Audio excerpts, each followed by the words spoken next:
says there are areas of agreement on Iran. We've really done some wonderful things, I believe. We did discuss Iran. We feel very similar to Iran. We want that to end. We don't want them to have a nuclear weapon. We want the straits open. We're closing it now. They closed it, and we closed it on top of them. But we want the straits open. Not too long ago, this would have been unthinkable. A CIA director paying a visit to Cuba.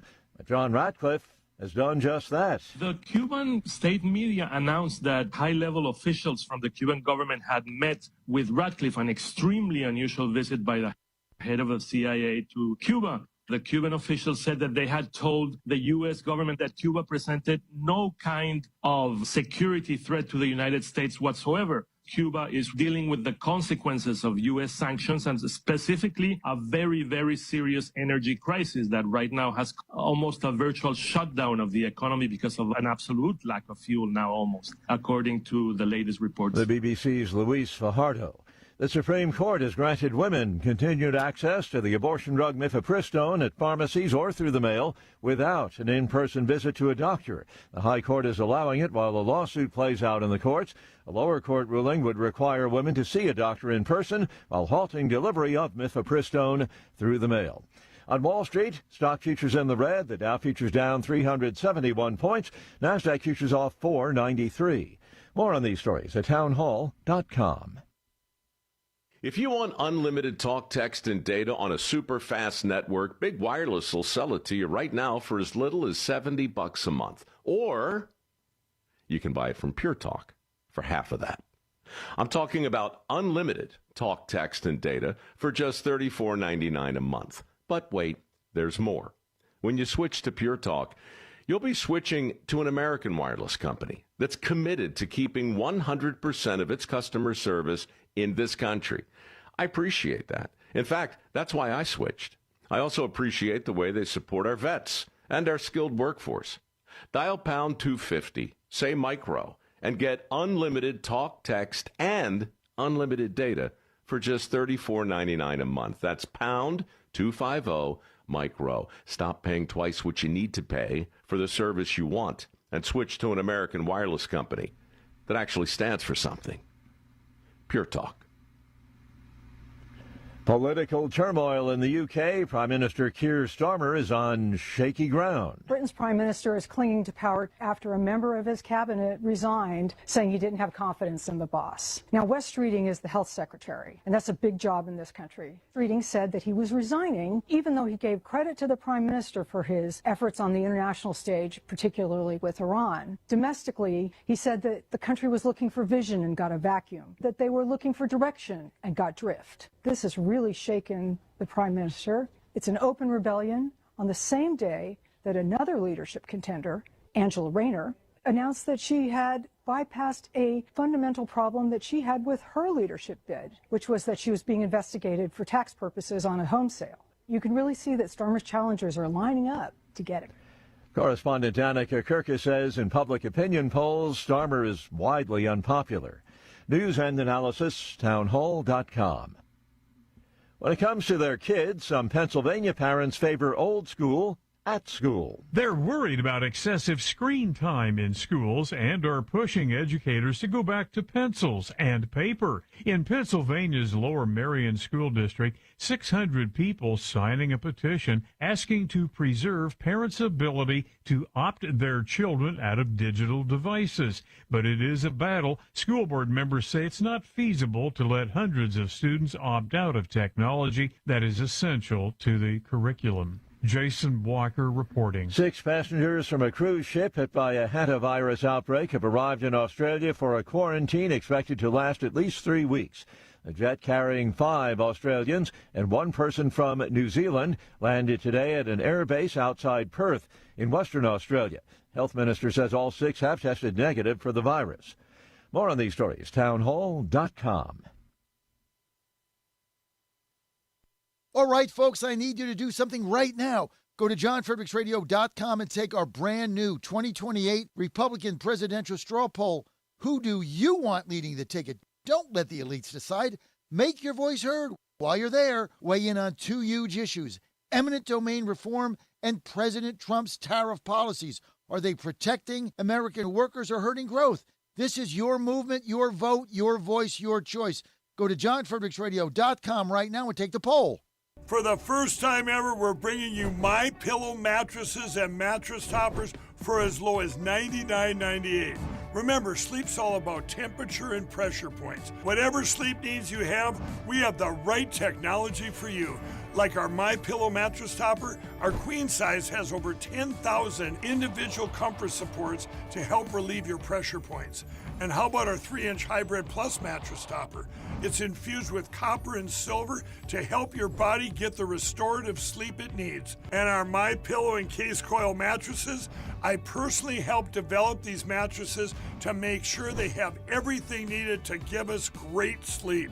Plus, they're made right here in the USA, and they ship right to your front door, absolutely free. Go to MyPillow.com or call 800-854-0504 and use promo code Godzilla to get MyPillow mattresses and toppers for as low as $99.98 and free shipping. How much did you win at Rosie's Gaming Emporium? Hi, I'm Jerry from Richmond. I won a $23,000 jackpot at Rosie's. I'm Tammy. I'm from Newport News, and I just won a $5,400 jackpot from Rosie's. Hi, my name is Kim, and I'm from West Virginia, and I won $99,000 jackpot at Rosie's. Are you ready? Learn more about Rosie's rewards and jackpots at rosiesgaming.com. Must be 18 or older. Problem gambling? Call 1-888-532-3500. Buddy Carter, warrior, great guy. President Trump and Buddy Carter are working to help Georgians keep more of what they earn by passing the largest tax cut in history, eliminating taxes on tips and overtime, and making the child tax credit permanent. Buddy Carter, warrior, great guy. From day one, Buddy Carter has stood with President Trump on his mission to make life more affordable for working families. But while President Trump and Buddy Carter were protecting our wallets, Congressman Mike Collins was abusing them.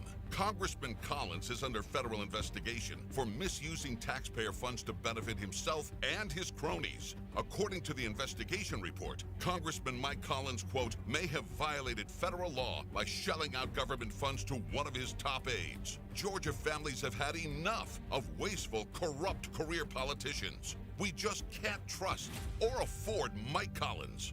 Paid for by Buddy Carter for Senate.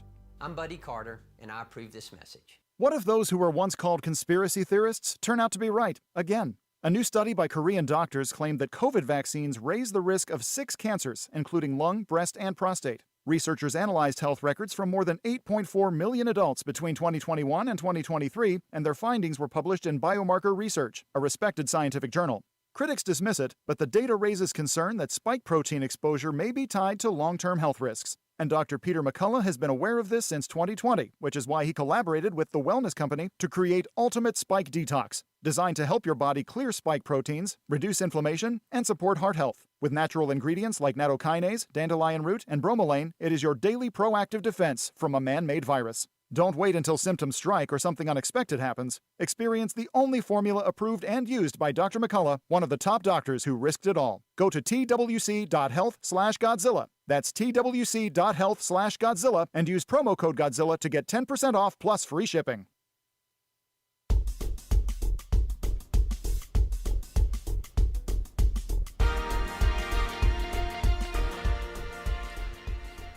Happy Friday morning, listening family. This is the John Fredericks Media Network. I'm Dan Hobgood. Time for a look at weather and sports. We'll start, as we always do, with where I am in the capital of the South, Richmond, Virginia, where the high today will be a very nice 74 degrees, a low of 49. Right now, the temperature is 46. Worst loss of the season for the Squirrels yesterday in Erie. 14-7 losers to the Seawolves. Back in action, 6:05 p.m. tonight. Moving on to the nation's capital. Not much better news there, sports-wise. The Reds crushed the Nats 15-1 yesterday. Baltimore makes the short trip to D.C. this weekend for a series against the Nats. High today in D.C. of 72, a low of 47. Right now the temperature is 53 degrees. The Commanders at the Eagles for Week 1 of the NFL season.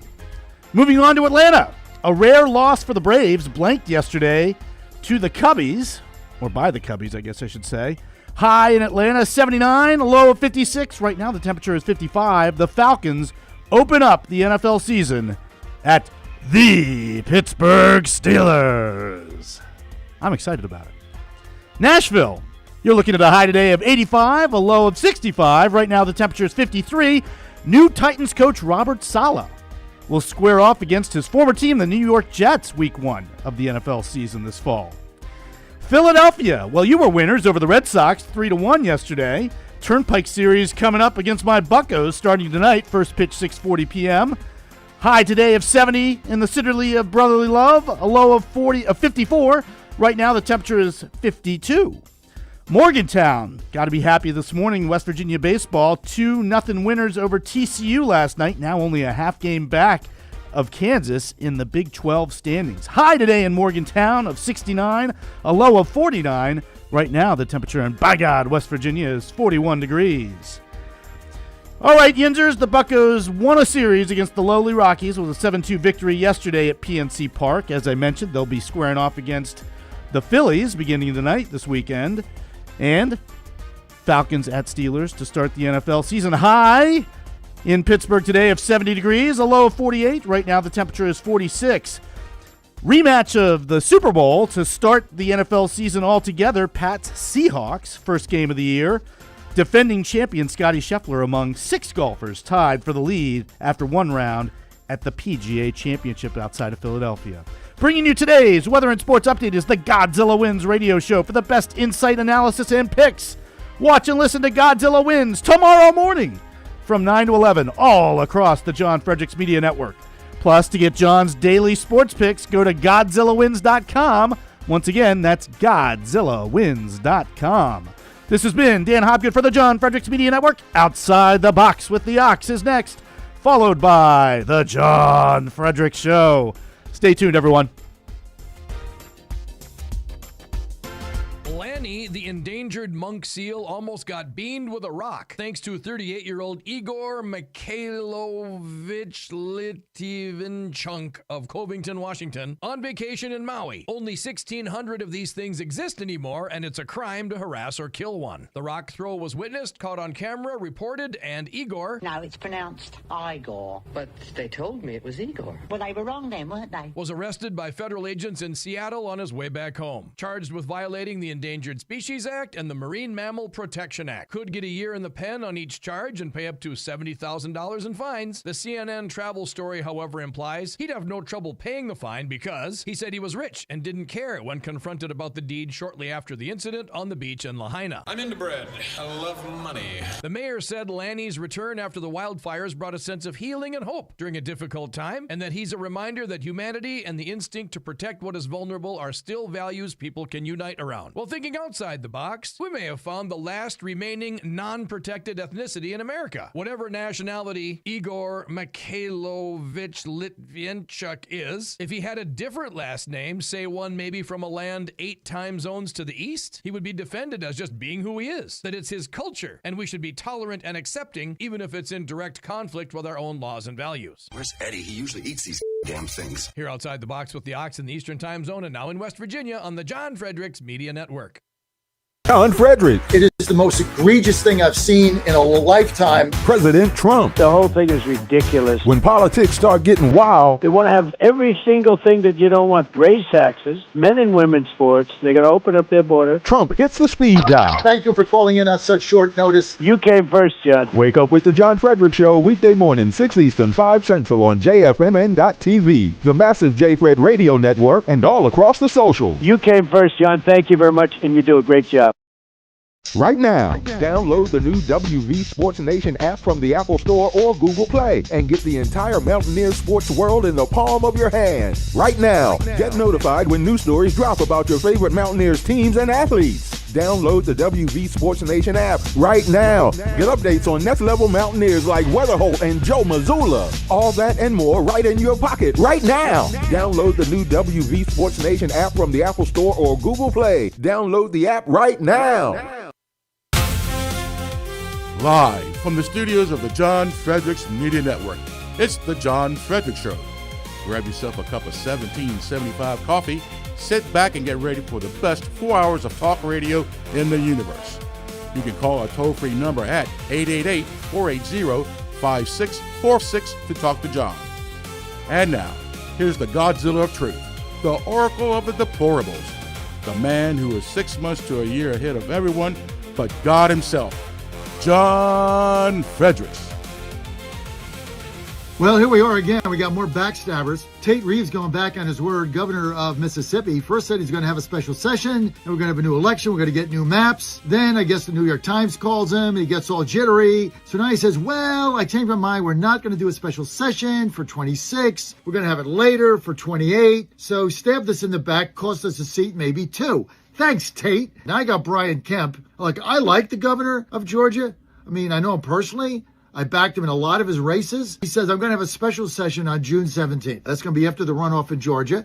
So that's fine. But again, we're going to get new maps in a special session, but we're not going to implement them until 2028. Look, we could all be dead in 2028. Why don't we do it now? So here's what they did. They basically tried to be cute. Hey, look, I'm MAGA. Hey, I'm with you guys. I'm going to redistrict. I'm going to have a special session. I'm with you guys.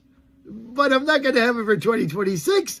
I'm going to have it for 2028 because, I don't want the New York Times writing articles about me. I don't want them making fun of me. I don't want that to be my legacy. So I'm with you guys, but I'm going to stab you in the back and tell you it's in 28 when 28 is not the problem. 26 is the problem. And this is what infuriates us about Republicans with no backbone and no spine, right? We're not stupid. If these were Democratic states and this was reversed, do you think the Democratic governors would be saying, I'm going to have a special session, but, not until 2028, good governance, whatever nonsense they're spewing out? No, they'd be holding it now and they'd be jamming it right down your throat like they did in Virginia. They just jammed it down your throat. It took a court to overturn it.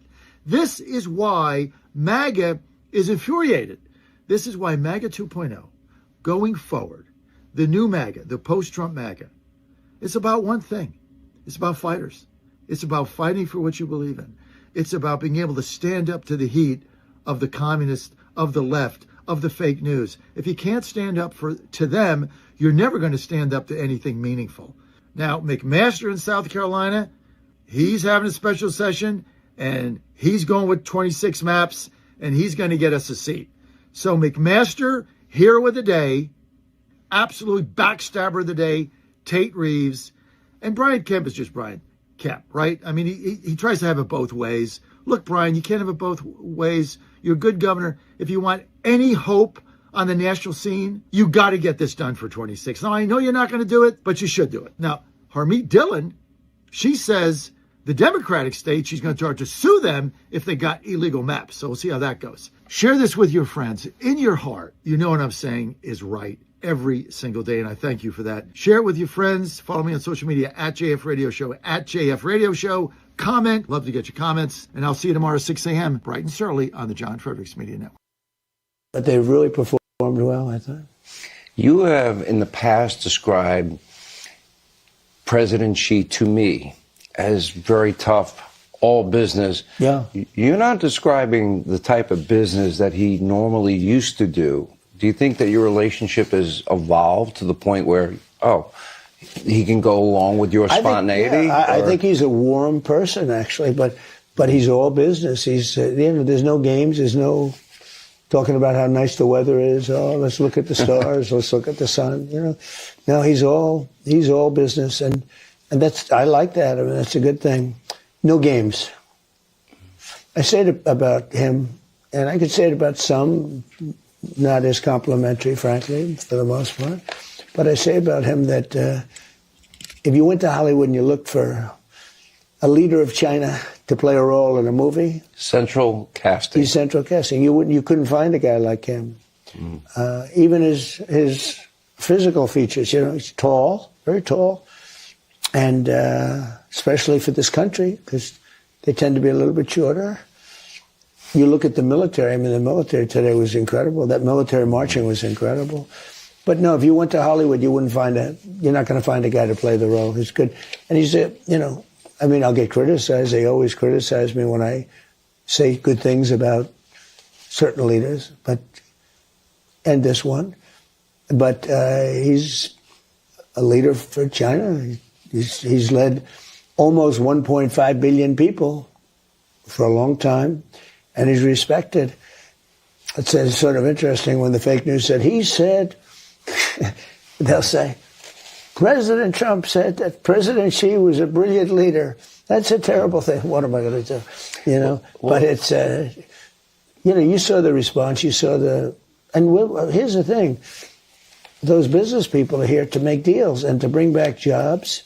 They're bringing back massive numbers. You know, China's going to invest hundreds of billions of dollars with those people that were in that room today. That's why they came. That's why they came. It was really an honor. We had just about every major business leader in there. Yeah, I mean, the list was impressive. There's no doubt about it. So maybe to give people some insight into. Well, here we are. You're on the John Fredericks Media Network and all the John Fredericks radio apps. I'm your Godzilla of the truth in America, your oracle of the deplorables, TGIF. President Trump on his way back from China. Far as we can see, very successful trip. Got a long interview there with Hannity. It's, you know, half that is about Hannity. It's kind of the way it is. Kind of funny. But listen, a lot of people criticizing the president for saying nice things about his adversary, Xi, the dictator. Yeah, he's a great leader. Yeah, when you, gun your people down in Tiananmen Square and they can't do anything without your authorization. And if you go off on social media, they starve you to death and they enslave the Uyghurs. And if you do anything wrong, they kill you and you can't have but so many kids. I mean, if you want to do that and anything you do wrong, they jail you or shoot you in the head. It's easy to be a leader under those circumstances. Not a fan, but I understand what the president is doing. He's got to work with the Chinese. He's got to work with Xi, and he's trying to make deals and for the betterment of Americans. So we're better off with a relationship than not a relationship, right? Everybody agrees with that. Of course, the Democrats are saying, he's selling out. I don't know what he's selling out. Say, well, why did he bring all the tech pros there? Why did he bring all the big business leaders there? Well, because he wants them to make investments. He wants China to make investments that are going to benefit Americans. Are we going to ship our jobs there? No. I mean, we got our jobs out of there. So, look, you got to bring business leaders over to cut business deals. I don't know what deals are cutting. I guess we'll find out soon. But, Trump has brought the trade deficit down. He's built our military up. I don't think there's any shot of them going into Taiwan. They don't know what he's going to do, which is part of why it's hard to deal with Trump on the other end because he's so unpredictable. People like certainty. You're not going to get that with the president. But look, he went to China, and he's got one major goal right now, which is to get him to cooperate with us on Iran. And apparently, he's done that. No, court's out. Look, whatever. Here's the problem with both countries we're dealing with. Whatever Iran says is a lie. Whatever China says is a lie. Both of them lie, right? I mean, there's one clip I'm going to play about him, not wanting to get rid of these Chinese students, saying it's going to collapse the university system. If our university system can't survive on Americans, then maybe there's something wrong with it. Then maybe you go fix that rather than importing Chinese that end up being spies and loyal to our adversary on our dime or their dime, whatever dime it is they're here. So I'm not in favor of that. I'm not in favor of H-1B visas. This is where I break with the president. And it's okay to do that. You don't have to be 100% in lockstep, folks, on every single thing. I don't agree with H-1B visas. I don't agree with all these students coming from China. I don't care what they're paying the university. I don't agree with it. I think they should be kept out, deported, and sent back. I don't agree with pregnant Chinese women coming here, having babies, going back, and then all of a sudden they're voters when they turn 18. I don't agree with that either. We're letting that happen. So there's a lot of things here I don't agree with. But the president went there to make deals. He went there to better the economy, and he went there to get them to understand our position in Iran and have them help us. And apparently, they're going to do that. Now, we're going to play some other cuts here on China. President on his way back now on Air Force One now. That boarded, I believe, at about 4 a.m. our time is when, because I saw it maybe a little earlier than that, maybe 3 a.m. our time. So he's on his way back. He'll be here sometime late today. And I don't know how long the flight is. Probably they got to stop in Anchorage somewhere in Alaska to fuel, and we know it's what 3, 4. It's 10 hours from Alaska, 9 hours from Alaska. So probably 18 hours. Somebody can look it up, put it in the chat. Probably about an 18-hour flight, and you got to refuel 20 hours. So he'll be back sometime tonight, Eastern time. Let's get to cut one here before answering a question on trade with China. Trump bashes Norah O'Donnell as stupid, an average person, but he still goes in interviews with her on Face the Nation. So, I mean, this is all a game, folks, right? It's just a game, right? They bash them, and then the first interview they give is CBS. So it's just kind of funny. Let's get to one. Take a look here. President Trump bashing CBS. And she, as we continue our interview. Let me go to the issue of trade, tariffs, intellectual property theft. I'm sure, especially with all those big business people you brought in, those are big. Any progress you can report? Yeah, I mean, it is progress, but I also tell people that, I was at an interview with a very bad, stupid reporter. She works for CBS. You saw their 60 Minutes. Stupid person, just an average person. You could take anybody off the street and it'd be as good as she is, just very average. And she asked me a question. Yeah. She's talked about China and this and that they steal this and they steal that. And I said, yeah, we do it to them too. They spy on us. I said, we spy on them too, I guess, So some people thought that was cute. Other people said, you don't have to say that. I said, I sort of do. No, we do things and they do things, and that's the way it is. Now, with that being said, I spoke to him very strongly about that, and I'd like to see it taken care of. But they've been doing that for 50 years. Will we see a change? In other words, will there be an improvement with trade? Fentanyl is way down coming into the country for two reasons. The borders.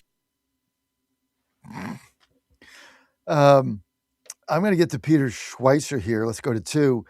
Says Trump understands that Xi Jinping is making promises he won't keep because he's a lying POS. Cut 2. Roll it. About it, and it's fun. You get these jumping Chinese kids putting on quite a show, but there's some real hardcore issues at stake here. What's your takeaway from the summit, Peter? Well, I think, China pulled out all the stops for President Trump. They didn't do it because they like him. They did it because they respect him and they kind of fear him. They have disliked American presidents in the past. They did not like Barack Obama. Barack Obama, they felt, was condescending and was sort of dismissing them in an arrogant way. And you remember in September of 2016, they didn't pull the stairway up in front of Air Force One. So he had to climb out of what the Guardian magazine in the UK called the ass of Air Force One. He had to go down the back steps. It was an example of disrespect. They would never do that to Donald Trump in a million years because they know Trump wouldn't tolerate it. So Trump came in, I think, demonstrated strength. He's also rejiggered the economic relationship, I think, in a very positive way. This delegation of CEOs that came with him, it conveys to China, look, they're with me, I'm with them, this is my posse, these are these dynamic companies that are excelling America forward. But also, Jesse, it conveys to these CEOs, you're American companies. You're not multinational corporations. You're not going to cut these kind of co-production deals that benefit our enemies anymore. So it makes him the convening authority in commercial relationships with China, which is exactly what you want when you're dealing with an adversary like Beijing. That's such a great point because United States CEOs kind of hosed the American worker the last 25 years, and we're still paying the price for that. The Chinese make a lot of promises, Peter. They say this, they say that. They don't always follow through. Do you think this time's different? Xi says he's going to be open for business. Does he mean it? No, he doesn't mean it. And I think Donald Trump knows it. Trump understands that words are a way to communicate information, but they can also be weapons, strategic weapons. So China's making promises it's not going to keep. But Trump understands that. That's the important thing. Okay. All right, Peter. Good to talk to you. Thank you so much. They're all live. You know what? He's got to do what he's got to do. This is why I thought this was a productive meeting, and I'm not going to criticize it. I don't know what the outcome is. Now here, let's get to 5. Take a listen to this. when he was asked about whether or not China is going to help the U.S. end the Iran war in the way that we want, which is no Navy, no leadership, no bomb, no ability to close the straits. Take a look. 5. Do you think President Xi and China have the ability to influence the Iranians, considering they are one of their biggest probably, customers? But look, he's not coming in with guns. He's not coming in with rifles. They're not coming in shooting. You know, somebody said he's been very good. They get a lot of their oil, 40% of their oil from that location. So what has happened, and one thing I think that we're going to make a deal on, they've agreed they want to buy oil from the United States. They're going to go to Texas. We're going to start sending Chinese ships to Texas and to Louisiana and to Alaska. And I think that was another thing that was agreed to. That's a big thing. What about liquefied natural gas? It's not that much longer. Gas too? Yeah, everything. Energy. All right, let's go to a quick word from our sponsors. You're on the John Fredericks Media Network, TGIF. We're going to be back. And President Trump coming back from his big trip to Beijing, meeting with President Xi. Was getting criticized for the Democrats. It doesn't matter what he did. If he went to heaven to meet with Jesus Christ, they'd criticize him. So who cares?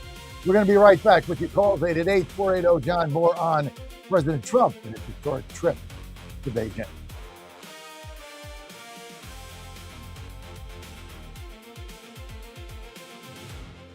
This is Crom Carmichael, CEO of Solti. We got a wonderful email from one of our customers up east named Joe, and here's what he had to say. I started taking Solti almost out of desperation with little hope because I was resigned to the futility that although I was up to taking 2 statins a day, high cholesterol was something I just had to learn to live with. In fact, when I turned 60, after taking a stress cardio test, my doctor called me on a Saturday, which of course is never a good sign, and told me that I was clogged more than 95% of the people my age. I had an angioplasty and a stent procedure done at that time. Today, my stubborn triglycerides are only 1/3 of what they had been before starting taking Solti. My prescription statin dosage has shrunk from 60 milligrams to only 10 milligrams a day. My primary care doctor that I have had for many years still can't believe the results, and neither can I. Thank you, Solti, for providing such a wonderful product. And folks, I want to invite you to take care of your heart also by going to GodzillaHeart.com. That's GodzillaHeart.com. Use the code Godzilla at checkout, and you'll get a 50% discount on your initial shipment. Thanks so much. In a time when everything feels political, one place must rise above it all: the courtroom, where the law rules and integrity matters. In 2020, Georgians came together, electing a justice who believes in protecting our courts. I'm Georgia Supreme Court Justice Sarah Warren, and here's what I believe. I believe in the rule of law, the separation of powers, and a judge's limited role to interpret the law as written.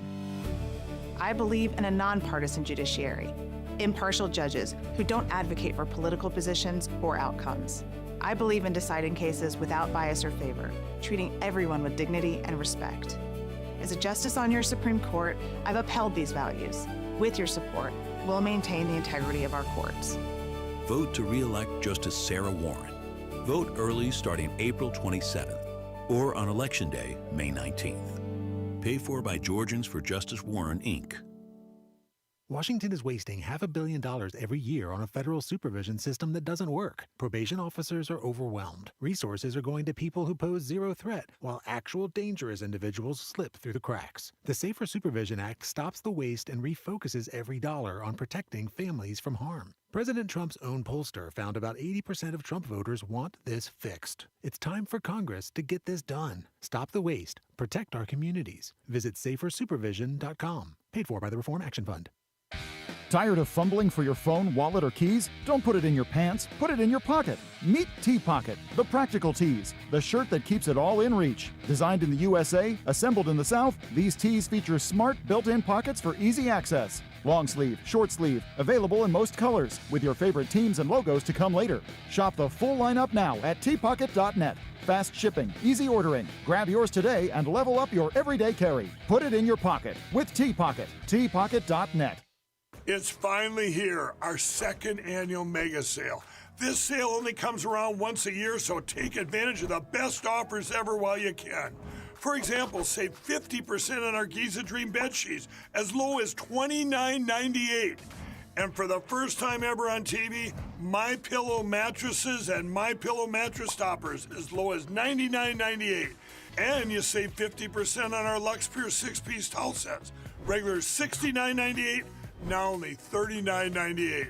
And our best-selling standard My Pillows, regular $49.98, on sale for $17.98. Wait on it, mega sale only $14.98. But wait, there's more. To make the mega sale even more special, when you order right now, your order's gonna ship absolutely free. To take advantage of the second annual mega sale, go to mypillow.com or call 800-854-0504 and use promo code Godzilla. They're better than we are. We're not good enough. We shouldn't even be thinking about beating this 49ers. We shouldn't be talking about it because the Saints ain't good enough. And you guys shouldn't write about us being a playoff team and all that bullshit. That's malarkey. We ain't good enough to beat those guys, and it was proven out there today. It's that simple. We're not good enough yet.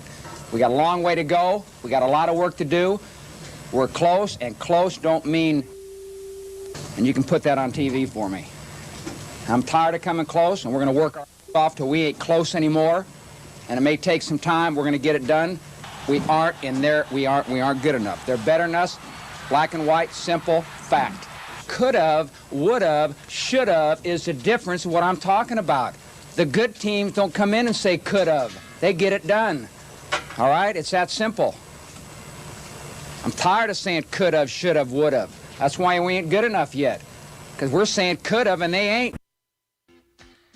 Don't touch that dial. You found your home of the truth. Do you solemnly swear to tell the truth, whole truth, and nothing but the truth? With the best analysis in America.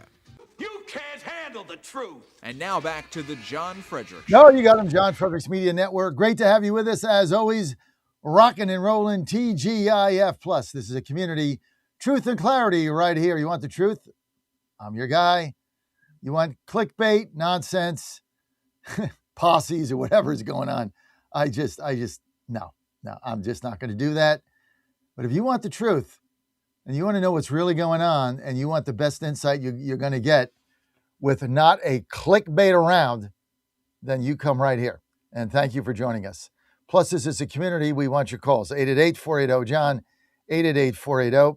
888-480-5646. In a statement issued by the Ministry of Foreign Affairs for the Chi-Coms, the Chi-Coms called for the reopening of the Strait of Hormuz and a diplomatic resolution to the war. Trump told Hannity, which we'll play in a minute, in an interview, which we are playing some of these clips last night, that President Xi strongly committed to not sending military equipment to Iran. He also said China agreed to purchase 200 jets from Boeing, a lower number than expected, which sent shares downward. So they didn't get the deal on Boeing they wanted, but they got some deal. So that's good. But hopefully they'll help open up these straits and bring this war to an end.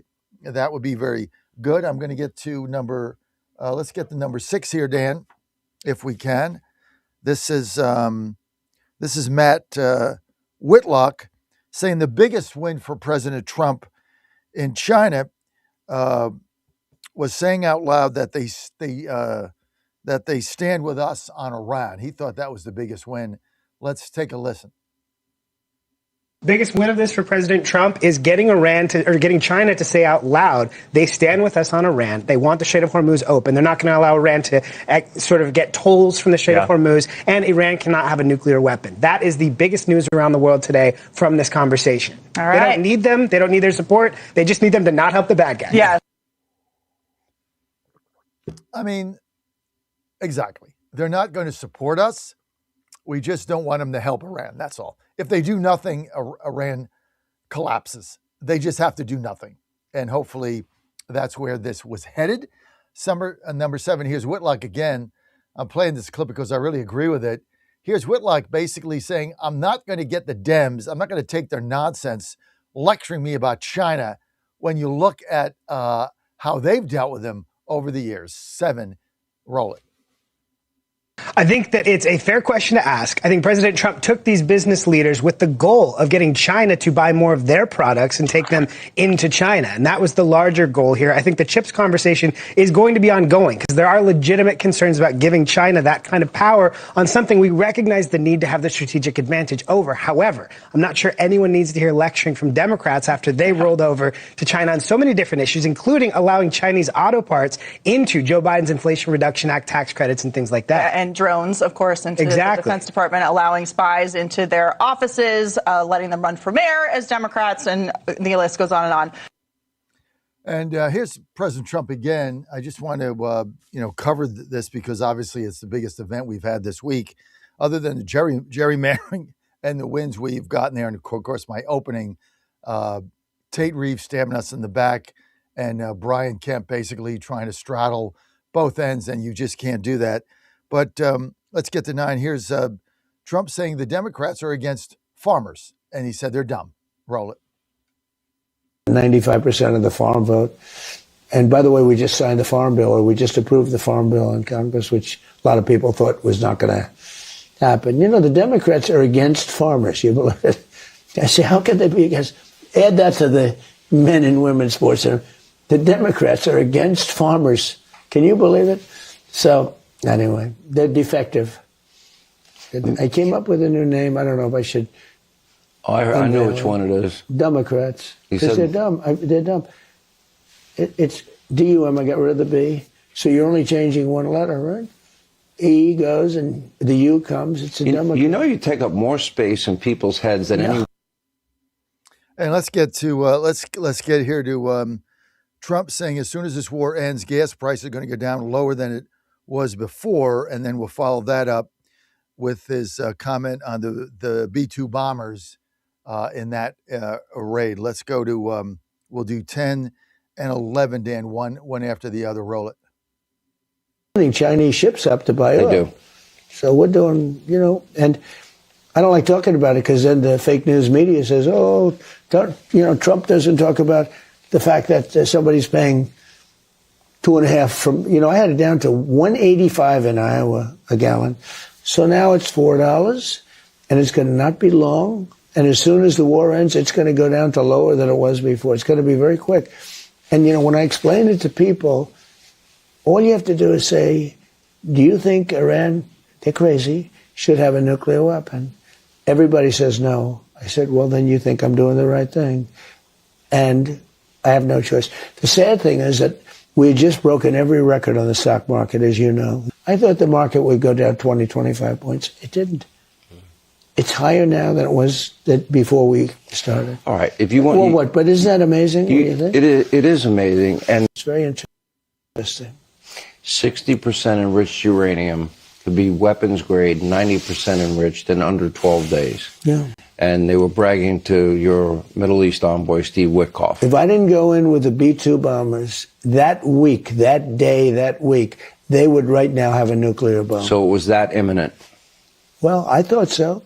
The intelligence told you so. I thought that they were very close to having a nuclear weapon, and it all emanated from those 3 sites that we hit, and we hit them good. We hit them good. And when he told me that, and he wasn't saying that as a negotiation, he just said, we can't get it, we'll never be able to get it. They're not, you got to move like the weight of a mountain. And it was a granite mountain. Those bombs went right down air chutes. I guarantee they'll never build an air chute again. This is the bunker. So let's get to one thing I do not agree with the president on. This is going to be 12 here, Dan, is him defending Chinese students in American universities because they're paying the full boat. Well, then why not just have a legal scam? I mean, I don't get this. I don't think it's a good idea. I break with the president on this particular issue, along with H-1B visas. We're either America first or we're not. And if our universities can only survive because Chinese are paying full tuition, then there's something deeply, deeply wrong with our university system. And that's got to be fixed. You don't fix it by importing Chinese students, 500,000 of them, paying the full tuition that are there to eventually spy on us and help to destroy the nation. That makes no sense to me. I don't know who that makes sense to other than a university money grab, doesn't make sense to me. 12. Go ahead, Dan. I could tell them I don't want any students is a very insulting thing to say to a country. They would then immediately go out and start building universities all over China. But if you don't have those students, good students, by the way, if you don't, and we do another thing, if they're good and they want to stay in America, we won't give them a green card and things like that. And that, not only them, but other countries. But if you want to see a university system die, take 500,000 people out of it. And the ones that won't be hurt are the top schools. The top schools will do fine, but your lower schools, the ones that don't do quite as well, they'll be dying all over the place. I frankly think that it's good that people come from other countries and they learn our culture, and many of them want to stay here. I think it's good. Not everybody agrees with me. I don't. And it doesn't sound like a very conservative position. And I'm a conservative guy. I'm really a common sense guy, I think, more than a conservative guy. I think MAGA is common sense, People understand we want strong borders, we want strong military, we want good education, we want low interest rates, we want. But I think people would argue they worry about, do they have nefarious intentions? Sure, I know, and we worry about that. And honestly, they do things to us and we do things to them. It's a very, very fine line, the whole thing with students. So they have 500,000 students, and our university system does great. It does great. You want to screw it up, take 500,000 students out. And you're gonna see bankruptcies at the lower end of good colleges, but they're not known or whatever. You're gonna have a lot of problems. So it's something I'm always looking at. But it's a very insulting thing to tell a country, we don't want your people in our schools. I mean, it really is. Now, I'll have people say, oh, that's a terrible thing. It is a very insulting thing. And it's very interesting. It's something didn't come up today. Came up last time. But I will tell you that school systems don't want that to happen because you won't have much of a school system. I mean, here's what he's saying, and I am so in opposition to this. Basically, you're saying that our university system is insolvent without 500,000 Chinese students who are going to end up coming here and spying on us. And as Hannity said, here for nefarious means. They're not here to ingratiate themselves in our culture. They're here to see how they can undermine the nation, as they've done at every step. This is an adversary. Why you would let them come and infiltrate our colleges is beyond me, right? And he said, well, they'll have to build, then they'd build their own colleges. What the hell do I care? I mean, that's their problem. I mean, are 500,000 U.S. university students going to China? Of course not. You'd never go there, right? But they come here. Why? For money? So that the universities, the DEI university says, we have a great university system? No, we don't. University system sucks. NIL, the whole thing, the whole money grab, not educating people, DEI, teaching all kinds of left-wing communist dogma. If half of them collapse, we're better off. I am 100% opposed to this concept. But look, that's his position. I'm going to agree with him 90% of the time. Here, no. Not H-1B visas, not 500,000 students in our schools. And I think the weakest argument he gave is, well, the university system, we'd start seeing bankruptcies. Well, good. I mean, if you're not running things right, you can't make money, you will go bankrupt. And if people don't go to your college because you teach garbage and you can't get a job, you will go bankrupt. And if you're just propping them up with foreign cash, the hell's that do? I mean, that's like George Soros when he bought Odyssey or iHeart. I forget what he did. Like they were going bankrupt, and so Soros comes in and bails them out, so that then he can influence what they do. This is not how you run a business. So look, I'm 100% opposed. Odyssey, WRVA's parent company. I mean, I'm not in agreement with this. In fact, of all the things Trump's done, this and H-1B visas are the two things I'm most opposed to. And it has nothing to do with America First and is anti-MAGA. So, you know what? If there was a reason to cut this deal, if he said, and then they say it's insulting, who the hell cares if it's insulting? Your foreign students are not coming into our country to steal our stuff. How is that insulting? So, you know what? I'm not going to agree with everything. And on this one, we're going to have to agree to disagree. Let's get to cut 15 here. Trump talking about the border, and then we'll go to 16 with him blasting CNN. Roll it. CNN has just been destroyed. You were pretty funny the other day. You were in the Oval Office and you go, you know, I think whatever I want to do, I'm going to say the opposite. Then I'll get what I want. It took me a while, you know. But by the way, there's probably some. No, I'm going to announce what I don't want. I'll be able to get it. They'll immediately, like, I'll say, we will not build a wall. We will not because I built over 1,000 miles of wall. People don't even talk about it. We have the safest southern border in the history of our country. We have the safest border in the world other than North Korea. I tell you, North Korea has a pretty safe border, too. They've got 5 fences that are fully electrocuted. You were at that border. I saw it. There's never been anyone.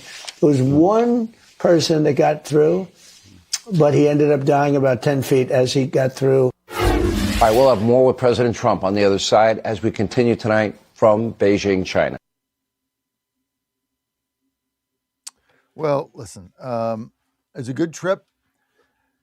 We don't have a lot of details. I'm going to leave it to the president. He said it was very successful, so I'm going to leave it there. I'm sure we'll get more details when he comes back. I'm sure there'll be gaggles and press conferences and things of that nature. But look, for the Democrats are saying, oh, he's going out there to sell our jobs out. It was you guys who sold the jobs out with open borders and everything else. Trump is trying to protect our jobs through the tariffs. So that's nonsense.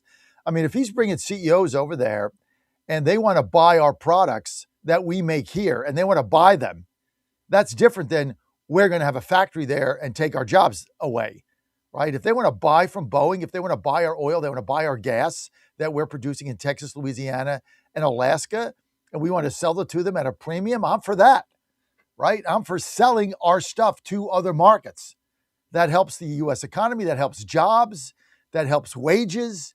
So that's why he brought the CEOs there. Have them buy our stuff made here, not have them make our stuff and then ship it back here, which is what we were doing for 40 years. They make stuff for us there that we could make, and then they ship it back and we buy it, and our workers are greeters at Walmart. See, that was the model. Trump's new model, which nobody of these in the libtard fake news media has a brain cell to figure out, his new model is we make stuff here in America and we export it. We sell it to other countries. China is a massive potential buyer. So we make the jets, they buy the jets. We pump the oil, they buy the oil. We get the natural gas, they buy the natural gas. We make something, they buy something.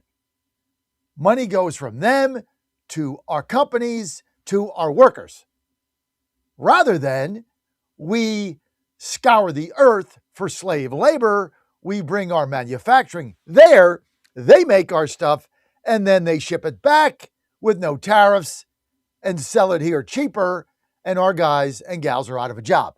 That's the Democrat way. That's the Republican old way. That's the Chamber of Commerce way.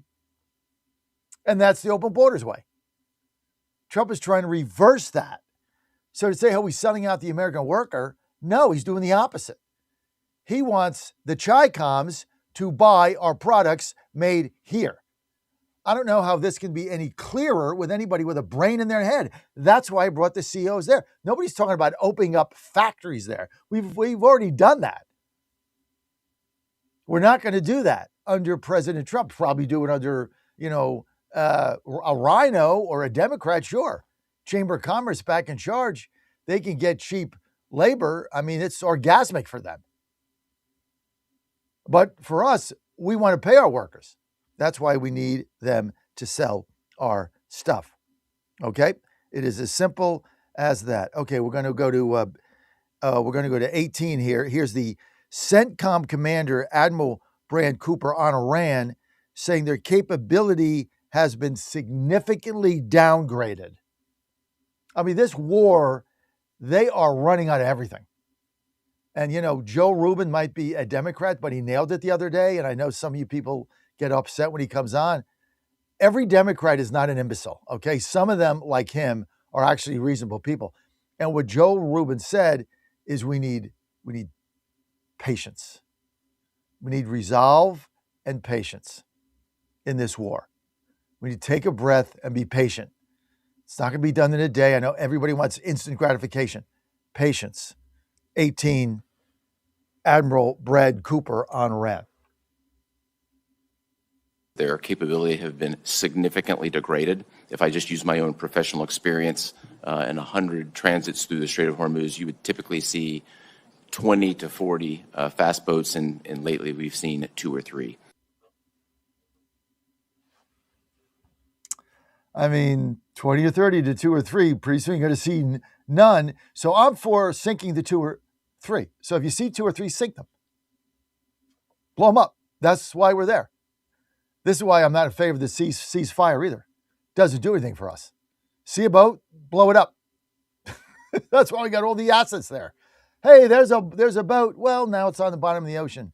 What about the crew? Well, it's called war. Adversaries perish. That's what it is. Hey, speaking of CNN and fake news, we got time for 16 here. Danny, this is where Trump blasts CNN. But of course, you know, CNN is always the first person they'll call on. When I go to the Oval Office, first question always goes to CNN, but then they blast them. So again, it's a game, but it's a fun game. It's like playing, remember Chutes and Ladders, right? Play that with your children. Opposite Land, which Trump mentioned, Chutes and Ladders, Candyland, right? It's kind of like Candyland. I haven't played that in a long time. Let's get to, I got to have some grandkids, Joe or Jack or somebody out there. One of my boys, Claire, no, that's not going to happen. But I got to have a grandkid here so I can play Candyland. 16, roll it. What they're doing, it'll all be gone in one day. Everything they've done for the last 4 weeks will be gone in one day. But when you read some of these horrible papers, if you watch CNN as an example, or that other one, they used to go to MSDNC, now it's MS Now, and they got rid of it because it was such an embarrassment. It gets no ratings. CNN has just been destroyed. You were pretty funny the other day. You were in the Oval Office and you go, you know, I think whatever I want to do, I'm going to say the opposite. Then I'll get what I. We reheard that. Okay, so blasting CNN, but then they go in the Oval Office. The first person that gets a question is a CNN reporter, and it even happened with Vance yesterday. First question, CNN. So you know, look, this is all a game, right? At the end of the day, this administration wants the adulation of the fake news. They want it. They're never going to get it, but they want it. They try to get it. That's why they don't break the seats up. That's why they call on them first. You know, it's never going to end, but it is what it is. So you deal with it, right? Odyssey, WRVA's parent company, owned by George Soros.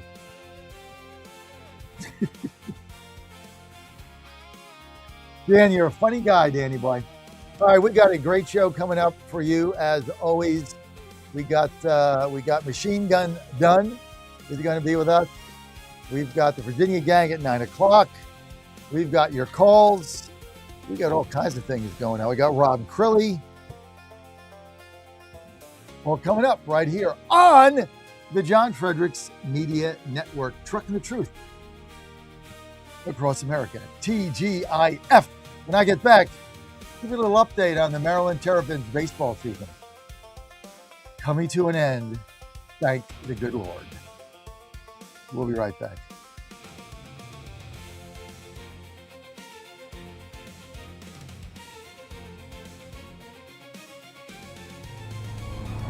This is WJFN, Goochland, Bonaire, Chester, and WJFV, Portsmouth.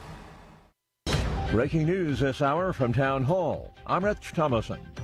The final round of talks between President Trump and Chinese President Xi is wrapped up over tea and lunch. The two leaders, senior aides and translators in tow, huddled for several hours as Mr. Trump completed his three-day visit to China. President Trump says he's looking forward to welcoming his Chinese counterpart to Washington for a state visit this fall.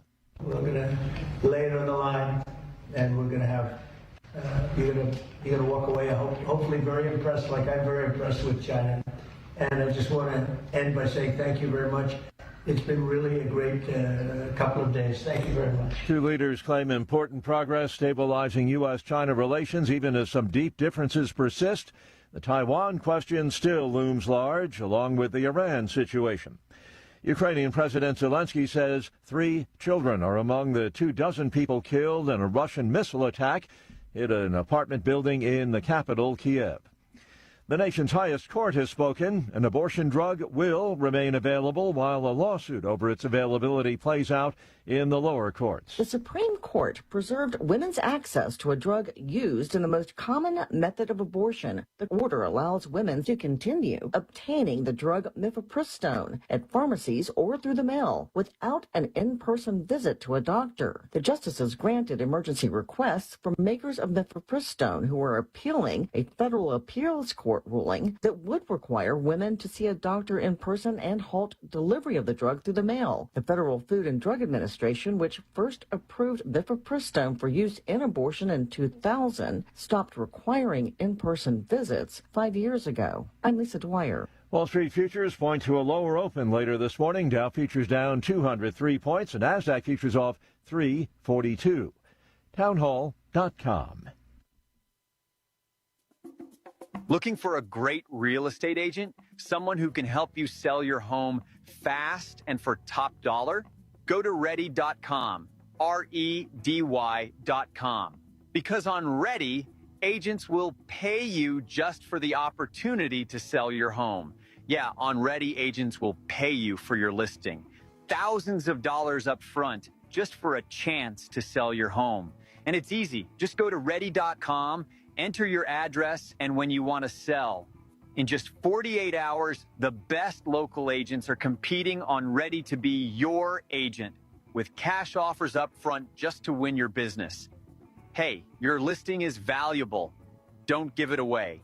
Make those agents earn it. Get paid to pick your real estate agent. Go to ready.com or call 800-885-REDY.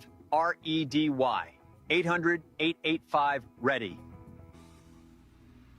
Members of Congress worried about their own safety. Lawmakers are working to raise the retirement age for U.S. Capitol Police officers as lawmakers face rising threats and as the Capitol Police Department struggles to recruit and retain enough officers. Legislation passed unanimously by the Senate would allow Capitol Police officers to apply to extend their service until age 62, while a bill passed by the House earlier this year would allow them to serve until age 65. Nearly 60 sworn officers are already working on a retirement waiver, more than double the size of a typical recruitment class. I'm Lisa Dwyer. New U.S. House districts in Florida face their first test in court. State judge set to hear arguments on a request to block the new districts from being used in the midterm elections. Several lawsuits claim the districts violated state constitutional provision against partisan gerrymandering.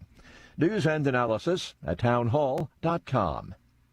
The EPA is seeking to relax Biden-era limits on heavy metals discharges from coal-fired power plants. The agency says a 3-year-old rule was unduly costly for the energy industry at a time when energy demand is spiking, and that its new rule will lower the cost of power generation. It's the latest step the Trump administration has taken to pull back regulations on coal mining and coal-fired power, a major reversal from former Democrat administrations, including both Obama and Biden, who spoke openly about using regulations to shut down the coal industry. Bob Agnew reporting. More details about the 6 people found dead in a rail yard shipping container in Laredo, Texas last weekend. Police say the 6 were from Honduras and Mexico, and it was a case of human smuggling. Medical examiners suspect the deaths were caused by excessive heat. The city's police chief says the victims entered the container in Del Rio, Texas. More on these stories at townhall.com. All right, folks, I need you to do something right now. Go to johnfredericksradio.com and take our brand new 2028 Republican presidential straw poll. Who do you want leading the ticket? Don't let the elites decide. Make your voice heard. While you're there, weigh in on two huge issues: eminent domain reform and President Trump's tariff policies. Are they protecting American workers or hurting growth? This is your movement, your vote, your voice, your choice. Go to johnfredericksradio.com right now and take the poll.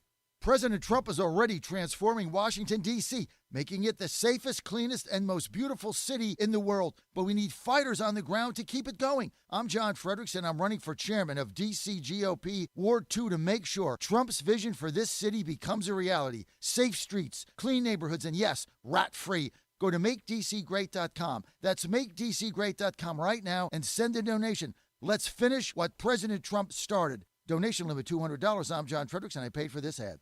The J. Fred Media Menu, now serving hot takes of Rob Carson. I want to talk a little bit about this transgender Canadian shooter. This is a tragedy, but I'm telling you, it doesn't help to avoid, because you're afraid of offending, the massive signs that this kid was going to do something. We are finally, I think, getting back to the fact we can say that boys who think they're girls, maybe there's something wrong. The Rob Carson Show, weekdays, noon Eastern, 11 a.m. Central on J. Fred's Media Network. 1775 Coffee is giving away free starter kits. Try the dark or medium roast coffee with longevity blend, an infused blend with anti-aging calcium alpha-ketoglutarate, which has been clinically proven to reduce biological age. When you purchase the first 2 bags, you'll receive a free 1775 starter kit, including a third 16-ounce bag of coffee, a matte black tumbler, a frother, a gold scoop, or a reusable K-cup filter. Just order now at 1775coffee.com/Godzilla and claim your free 1775 starter kit while supplies last.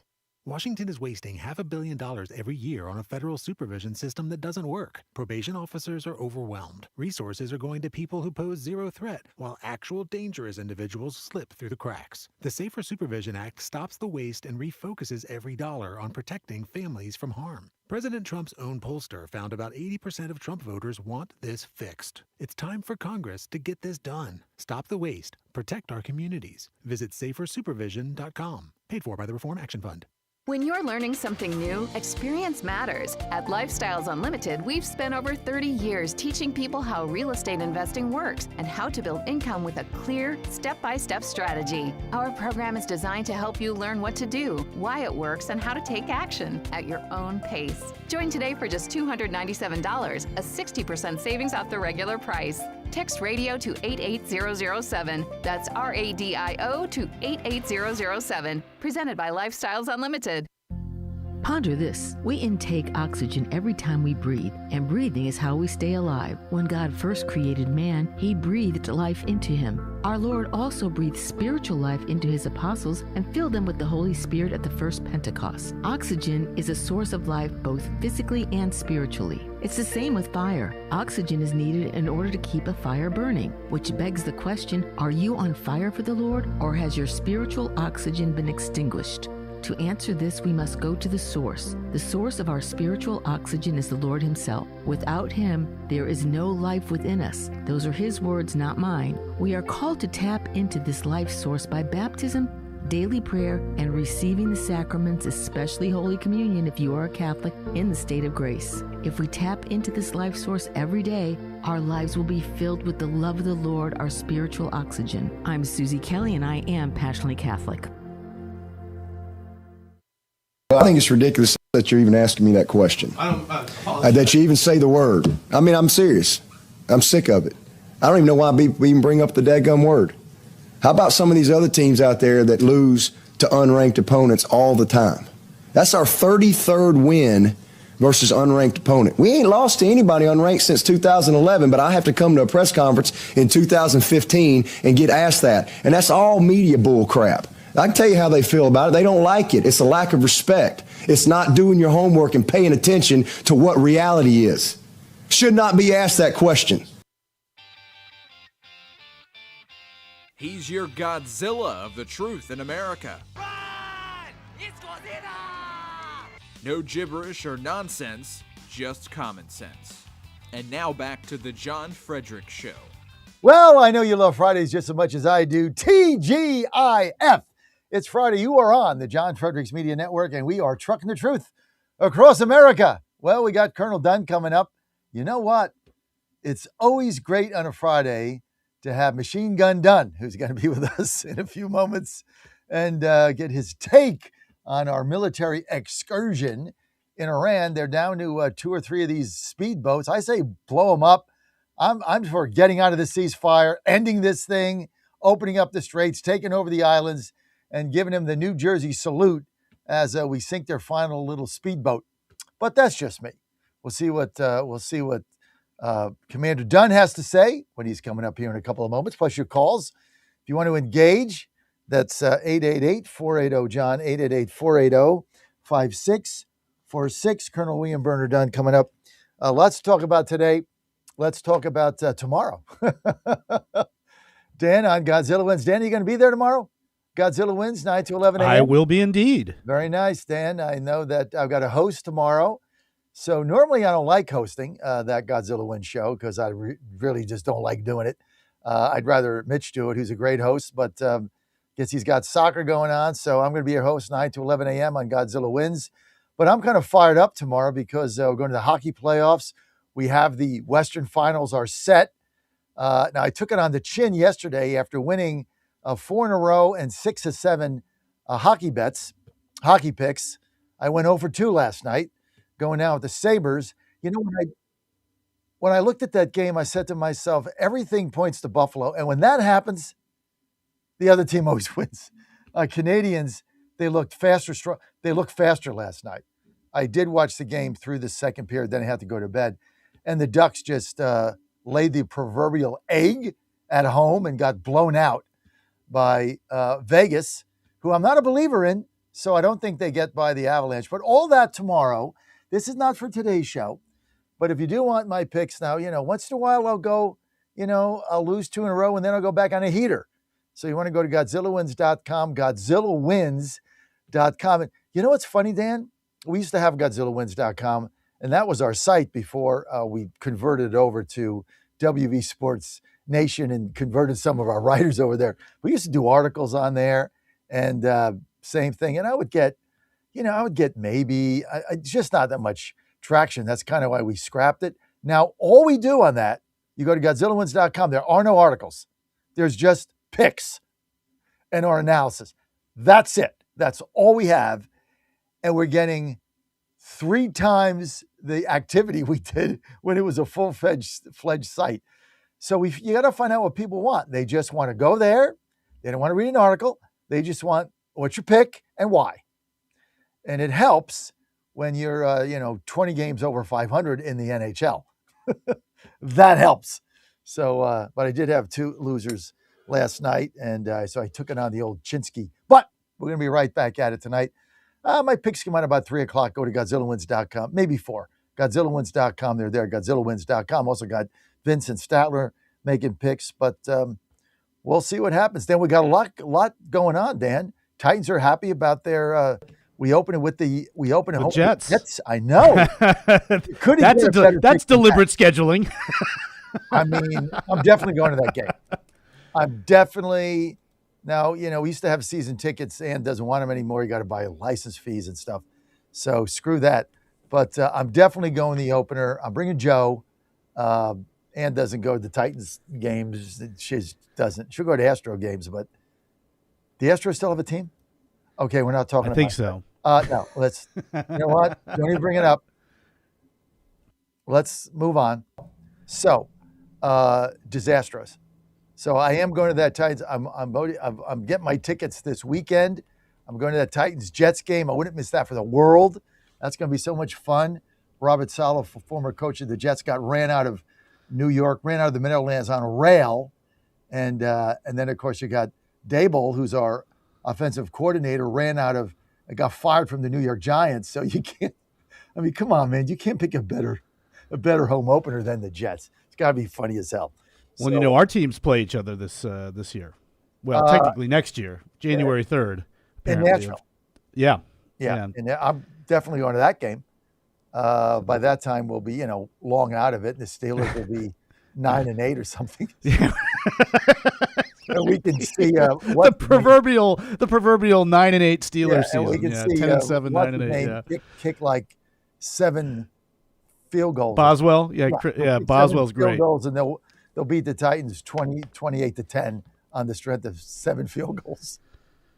Oh my! I don't know how I got off on that tangent when we got wars to talk about in China and William Dunn. You gotta have some brevity. It's It's a Friday after all. Yeah. It's Friday, and by the way, don't look for me on a Friday afternoon. That's right. Those are my rules. Like I'll work Saturday, right? Godzilla wins. I'll do the show, and I get here at 5 a.m. most days. I get up at 3:45. I stay till after 5, sometimes 6. Go to the White House, but do not look for me on a Friday after 12 o'clock. You will not find me. In fact, today I'm going to the Maryland game, the Terps. They've got 2 more games. I think they got run ruled last night by Penn State. We're in last place in the Big Ten. It has been an unmitigated catastrophe. Half the pitching staff is hurt, including Joe, who's been out the whole season. He pitched, 2 games, 3 games at the beginning of the season, all non-conference. Hurt his lat. He's recovering. No summer ball. He's in rehab. They're making him stay there until he gets where they want him to be. But it's been a catastrophic season for the Terrapins. Baseball, last place, Big Ten, worst pitching. I think their conference ERA is over 8. You just can't win games. Walks, hit batsmen. It's been we hit a little bit, but you're giving up 12 runs a game, you're not going to win. It has been a very tough season. So I'm going there today. We're having kind of a tailgate with the parents, and then Saturday's the final game, and that's it. Season is over. So no tournament for them. WVU baseball, on the other hand, is going to Omaha. Shut out again, shutting out the Horned Frogs last night. They've given up in the last 4 games like 5 runs in 4 games. Their pitching has been lights out. Ian Korn back. We're sending our beat writer to the tournament. Logan Powell's going to be out there. He leaves on Monday for Surprise, Arizona, so he's going to be covering the tournament. You'll want to catch all the action. And congratulations to Logan in order as well, right? Doesn't he graduate this Sunday? He graduates Saturday. Yep. Saturday or tomorrow. Yeah. Well, congratulations to Logan. Yep. You did it. You made it. Yeah, he's got his BA from West Virginia University in journalism, and of course he's our beat writer for baseball, and he's going out to the tournaments. He's really excited about it. I was on a conference call last night. I'm like, we need like 2 or 3 articles a day, probably 3. I want the vibe, talk to the parents. We put them at the same hotel that the team is at. So I said, look, catch the vibe. I want to know what's going on. Make us feel like we're there. It's a big opportunity for a young writer to do that. Yeah. So I'm excited for him. He's earned this opportunity. He's a great kid. He is a great kid. And a loyal Pittsburgh sports fan too, which I appreciate. So Now, hosting Godzilla wins, not so much. He'll get there. He'll get there. A little bit fun. We love giving our young people a chance. That's right. But, it's fun when he hosts. Poor Logan. We tease him mercilessly when he hosts the show. Oh, that's because you can't stay up drinking until 3 a.m. Get up 5 to 9, not take a shower or comb your hair, put on an undershirt, and host the show. You can't really do that. And then have a 20-minute long NBA minute. Let's talk about the NBA for a minute. We bounced him from hosting. And then now cut our mics off. Yeah, that's right. I'm still mad about that. I didn't realize it was a joke. He was offended. Yeah. Is he on today with the Virginia gang? No, he's Saxy? on vacation. He's still on vacation. Okay. It's a long-ass vacation. He's in Germany or something. Oh, wow. Yeah. Wow, He and I are German, so I told him all the places to go. Deutschland. You got to go back to visit, got to go back to visit the homeland, Ann and I do that once in a while. That's where our family's from, all of them. Her family's from Munich. I don't even want to get into that. When we got married, our family was from urban, Berlin, Hamburg. Her family, rural Munich. It's a division there. Then they argue about, whatever, right? It's just, forget it. Now they're all dead. 888-480, John. Anyway. The wall may be gone, but. Maryland baseball season mercifully ends on Saturday. But Let me give you the good news, Dan. I know I got to get the done. He's probably like, "What are these guys doing?" Hold here. I want to talk about the war. This show will never air. Yeah. Sorry, Colonel. It's Friday. Deal with it. By the way, Colonel, thanks for donating to my campaign. I should get him on early for that, shouldn't I? That's right. It's just bad. But mercifully, the Terrapins baseball season ends tomorrow. So I'm going to the game today. 2 more days, it's over. It's been horrible. But look, we've got a good young team. Next year's going to be better. But here's what I'm determined to do. They need a scoreboard. I've got a guy. I got a proposal. I'm meeting with all the facilities, protocol, bureaucratic people. I'm going to get this scoreboard done. I'm going to personally sell the ads with Playfly to fund it. And if there's anything I do for this team in my lifetime, I am getting them a scoreboard. They have a high school scoreboard in a Big Ten park. I mean, you just can't have that. So I'm determined to get it done. And, Dan, when I'm determined to do something, pretty much I get it done. So it's all good. That is true. Good. So, yeah. Speaking of that, let's get, we still have time for him, or do we just run the clock out? Colonel Dunn, I'm sorry for taking all your time here. Colonel William Burner Dunn, retired. Colonel. Hey, good morning. Good morning. How you doing? You forgot to talk about the Buffalo Bills, which is my team, and hopefully they're going to make it to the Super Bowl this year. What happened to Sabres last night? I don't know. I didn't see the game. I saw the score this morning. It was very disappointing. So I watched the first 2 periods. So it's 3-2 going in the second period. The first 7 minutes, the Sabres absolutely dominate the first. They had like 10 shots. Montreal had like 1. They actually dominated the first 7 minutes, and then Montreal got a breakaway goal to tie it, and then the wheels came off. I mean, then the rest of the game was played on the Sabres' end, and I think you guys are. I bet them last night. I think we're done. I think they're done. Oh. The speed. And Dan, I've been saying this, all Godzilla wins. This is the fastest team in hockey. The speed they showed last night when some of the Buffalo veterans got gassed and they couldn't change the lines fast enough, those young 19-year-olds, and the speed was too much for Buffalo to take. I think they're done. I think the Canadians go home, close this out, and I think they're going to give Carolina a tumble. I've been saying from day one, the Canadians were the team to watch. They're a bunch of 19-year-olds with 2 veterans, like playing on an ice hockey pond. I mean, they're free spirits. They're fast. They got strong legs. I think they're going to be tough. I think the Sabres are done. That's just my estimation. Anyway, enough of that. Hope not. Good for the Bills. But you never know. Let's get to what's going on with this war, Bill. Well, it's interesting. We've kind of walked ourselves into a stalemate. And, I agreed a month ago we should not take out all of their infrastructure. We should not take out all their bridges, all their economic capability, because that becomes an attack against the Iranian people.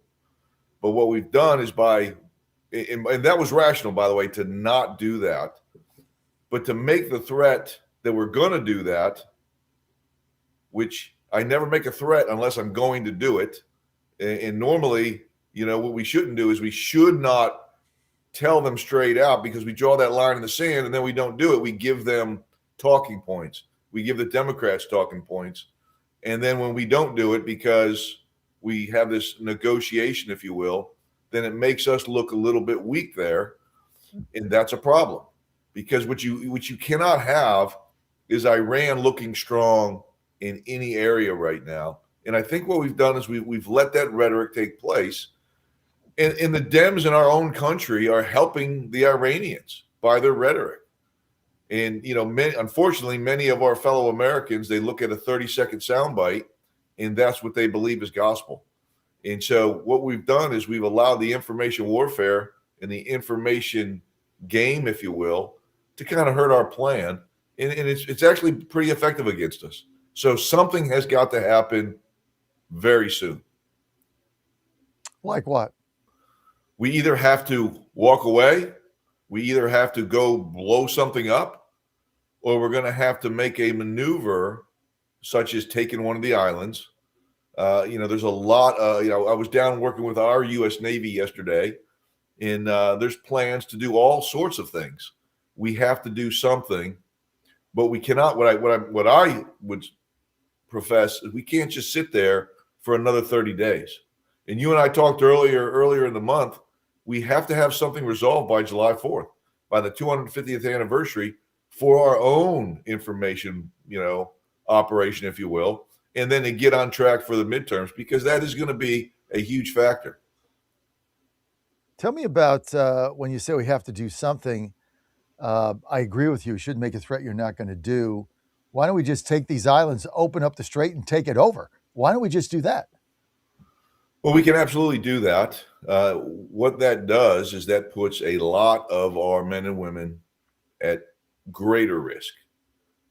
But I would say every day you stay there and you do nothing, you are increasing the risk, because the enemy has a say in everything we do. They're watching. We've seen multiple small boat attacks, not effective. We're able to crush them. But the longer you wait, the odds go up that something, we'll call it an anomaly happens. One missile gets through, one boat gets through, and we have a bunch of dead Americans. And the tragedy of that is great enough. But then if you think of it politically and in the U.S., that becomes another talking point that one party will use against the Republican Party and the president just to make them look bad. And they won't care that we've lost, some men and women. And I hate to say this, but this is what I believe. I believe there are many of them that are hoping for something like that to happen. And I hate to say that, but I honestly believe that there are those that are hoping that we lose men and women just for a talking point to go against our president. And I hate to believe that, but I do. I agree with you. I mean, we both know, and it is hard to say at this stage in our life, but we both know that there are scores of Democrats that are elected in their party that want to see us lose this war. They want to see body bags. They want to see a catastrophe. They want to see Iran stronger, winning, mocking us. I mean, that's what they want to see. They want oil prices at $110 a barrel. They want gas prices over $4. They want the American people to suffer. I mean, this is their lust for power usurps every other common sense boundary for an American. And it's hard to believe that. And you're right, it is hard to say it, but it's true. We've seen it over the last 60, 70 days, just watching different news clips and just, watching the Chuck Schumers of the world. And they are literally boasting for our enemy. It's quite incredible. Well, what I would advise, not that the president called me this morning to ask, if he did call, what I would advise him to do is to find. We know plenty of targets. Find some more war supporting infrastructure, and start hitting it every day. Focus on any remain. There's some talk about launchers, and they've dug out some missiles. They can't dig out a missile without us knowing it. So let's go hit those missiles. Let's go hit other targets. Let's hit some more supporting infrastructure and do about a 7-day additional campaign that will shake, if you will, the remaining regime and hopefully get them, the negotiation looks like it's not going to work. We've tried. They've allegedly tried. It's not going to work. You're dealing with people that lie for a living. So I think it's going to, and I hate to say it, right? I hate to go back to conventional ops because it puts our brothers and sisters at risk, but I think it's time. And I think we'll see that. The president's on his way back. I think we'll see that soon. How soon? Maybe this weekend. Maybe first thing next week. I mean, they give us proposals that are a joke, and we don't even know who's in charge. And what they give us is like ridiculous, like, reparations and give us money and give us another pallet of $1 billion and we get to keep our nukes. We're not going to do any of that. They keep the straight. I mean, we're not going to do any of this. So we just need to go in there and end this thing. Yeah, I agree. And you know, if you think about it, right? I don't know if there's a Persian word, if you will, for reparations, but I bet you they got that word from the Democrats. I bet you they did. I don't think there's no doubt in my mind that we have got to possess the enriched uranium. We've got to get it. No doubt about it. No doubt about it. We can't. And like, I like what the president now, the discipline, no matter what they say, he just says, well, they just can't have a bomb, period. And that's his answer to every question. And I think he needs to, needs to stick to that. They just can't get a bomb. They can't get a nuclear weapon. And we're going to do what it takes to stop that, because we all know what would happen if they had one. Colonel Dunn, thank you for being with us. People want to read your book. They want to buy it. Where do they go? You just go to Amazon.com, Gunfighters Rule. You can pull it up, and I think you'll quite enjoy it. It's I just had another friend read it, and once again, I keep hearing this. They say they want to make a movie out of it. We'll see if they do or not. Hopefully, one day they will. Machine Gun. John, we'll put you in. We'll put you in as the star of the show. Oh, I want to go. I want to be in the movie. That's right. I want to be in it. Machine Gun Dunn. I just gave you a new name. I like it. Colonel, I like Machine Gun Dunn because, like, your book is, Gunfighters Rule. So I like Machine Gun Dunn. You comfortable with that? I'll stick with Burner. Burner Dunn. All right, Burner. Colonel, thanks for being with us. Don't forget to buy his book on Amazon, Gunfighters Rule. Rob Crilly, Inside Secrets, coming up on the John Fredericks Media Network. Stay with us.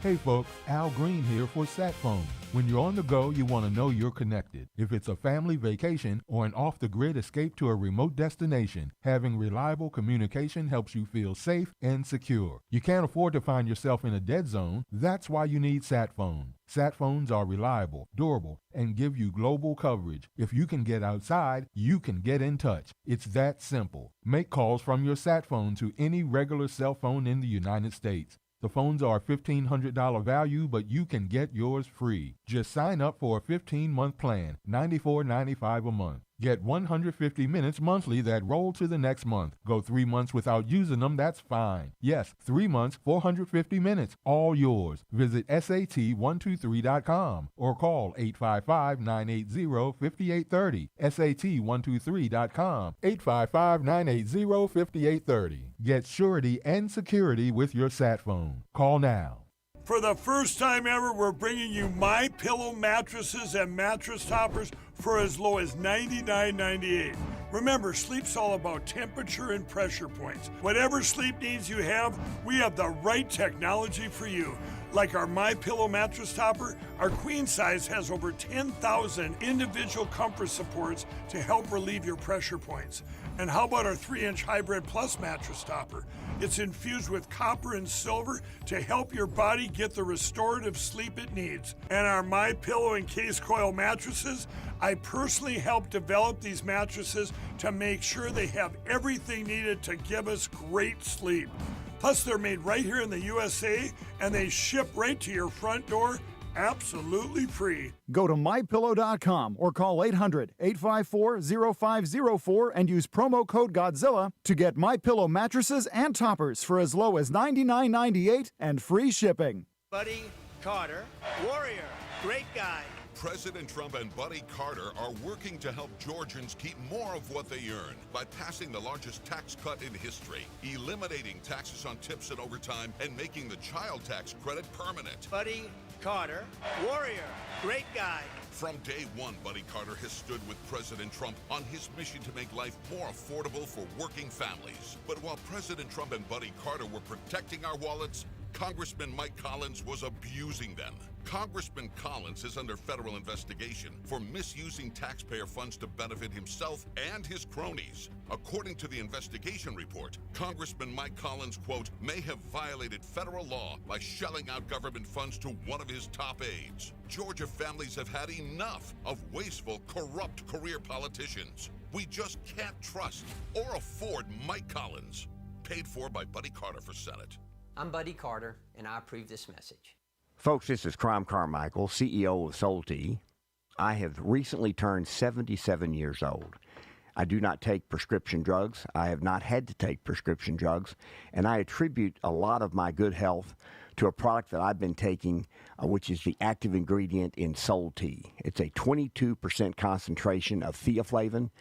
We did clinical trials on it 25 years ago and found that it helped lower cholesterol. We have had many, many hundreds of letters and emails from customers telling us how it has helped them not only manage their cholesterol, but lower their triglycerides and help them on their blood pressure. And I can't tell you how much I attribute to Sol Tea for my good health at age 77. And I encourage you to go to GodzillaHeart.com. That's GodzillaHeart.com. And use the code Godzilla at checkout, and you'll get a 50% off on your initial shipment of Sol Tea. And I promise you it will be a great help for your heart health. Thanks so much.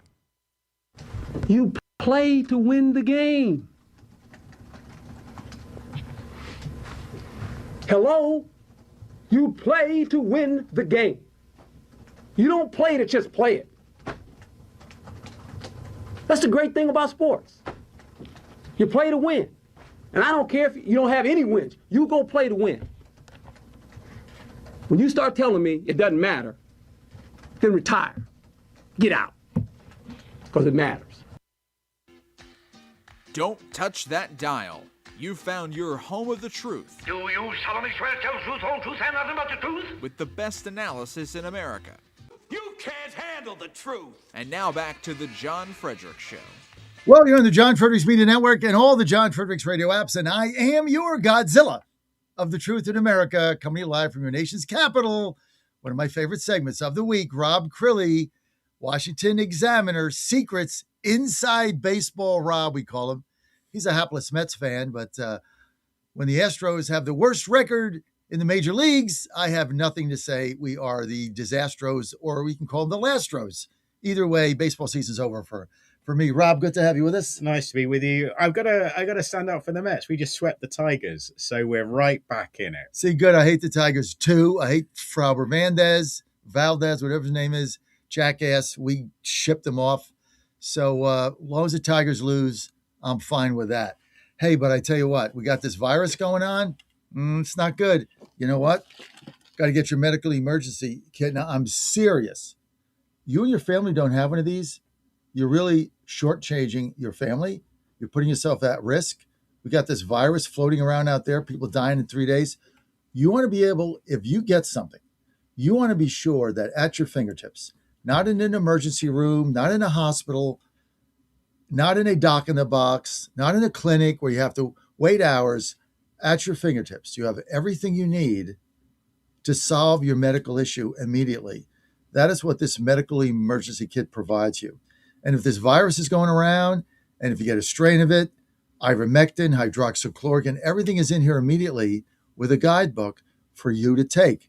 Now, the other day you heard me last week on the air coughing multiple times. Dan had to cut off my mic, right? Coming down with something. As soon as the show was over, 10 a.m., opened it up, looked at my guidebook, got a cough, just came on. The Z-Pack, take that 2 a day, 3 days. Ivermectin, take that 2 days, 2 a day. Took all that, didn't miss a day. This is what you need to do to stay healthy, because you want to nip this stuff in the bud. If something goes down, this is what you're going to need, and you don't need it until you don't have it. So order it today. You got to go through a doctor. These are prescription drugs, so you'll have to engage with the doctor online, answer questions, as you should, but it's a good process.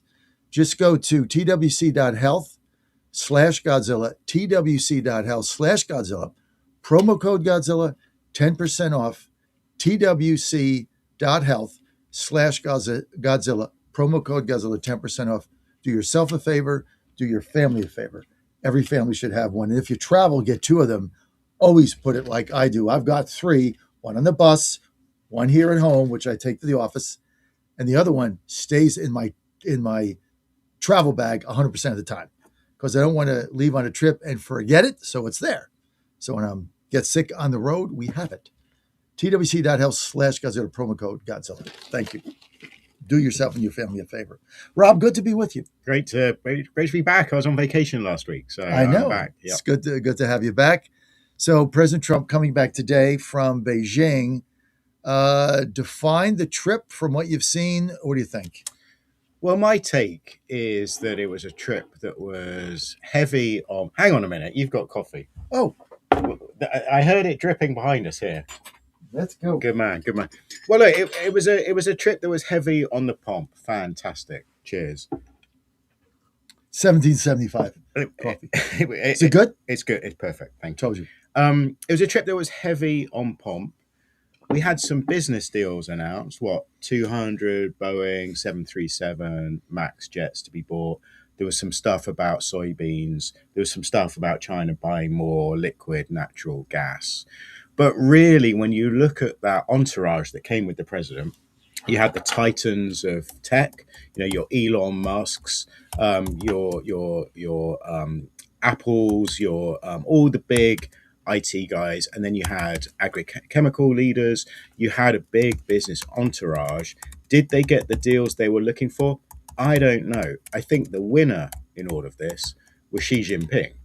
The strategy that China is pursuing is what someone like Michael Pillsbury, of course, the author of a very good book on China that was absolutely a must read in the first Trump administration. He talks about Chinese strategic patience. All they've got to do is sit tight, and their growing economy is going to come for the US. He had a very clear aim. He wanted to talk to Trump about Taiwan. We know he did that. But he also wanted to come out of this as an equal. And I think that was the key point. Everything they talked about, all the photo opportunities were this growing superpower acting like they were the equal of the US. So look, I think Trump got some of the stuff he wanted, but I think China is playing a much longer game. And ultimately, Xi Jinping came away as the winner in all of this. And you define winner because of the optics of him looking like an equal? Yeah. I mean, look, how much really came out of this? We know that when trade deals are done, you go back to 2020, the big China-US trade deal. I was in the East Room when it was signed. We know that China will make promises about buying soybeans that talk to the farmers. It never really gets done. So I think when you set aside the 200 737 jets, which is a good deal, but it's not 500, which has been talked about. And will China follow through on some of the other promises? I think every step that China is making here is about saying, well, look, this is a two superpower world now. In some ways, Trump played into that. He arrives at the airport. He's not greeted by Xi Jinping himself, the chairman of the China Communist Party, which is, we know, the power in China. He's met by the vice president. The president, Xi Jinping, is also the president. The president comes with no actual power. Similarly, the vice president, this is not like sending your J.D. Vance to meet a visiting dignitary. The vice president, it doesn't have a top role in the Chinese Communist Party. He's not part of Xi Jinping's inner circle. And this is Xi Jinping really just going through the motions. I thought the body language was interesting in some of this. The greeting on the red carpet when they shook hands for the first time. I've lost track of the days. Yesterday, Thursday. Was interesting. You have Xi Jinping planted firmly in the center of the red carpet. Trump approaches. Xi Jinping has his hand out. Trump goes for his famous power move, which, as you know, is to pull the hand in and not let go for 30 seconds. So he pulls the hand. Xi Jinping is ready. He pulls back and he's out of it in 15 seconds. So Trump tried his power moves. Xi Jinping knew what he was doing. So look, these are smart operators on the world stage. Trump considers himself the greatest deal maker on the planet. Did he come away with deals? Yes. But this wasn't like his trip to the Middle East last year when he came away with hundreds of billions of dollars in deals. And I think all Xi Jinping ever wants out of this sort of thing is to be treated as an equal. Mm-hmm. Go back to when they met in South Korea. I was just thinking about this. I happened to be there covering that.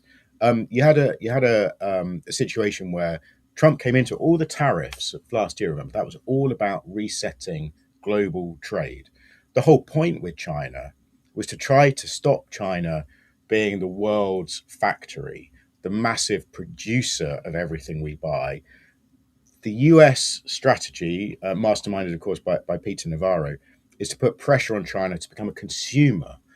We want them to buy our goods.